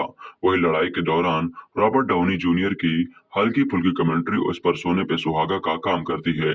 लड़ाई के दौरान में ऐसा हंसी मजाक इस फिल्म की यूएसपी है और पूरी फिल्म में वन लाइनर्स आपको गुदगुदाते रहते हैं।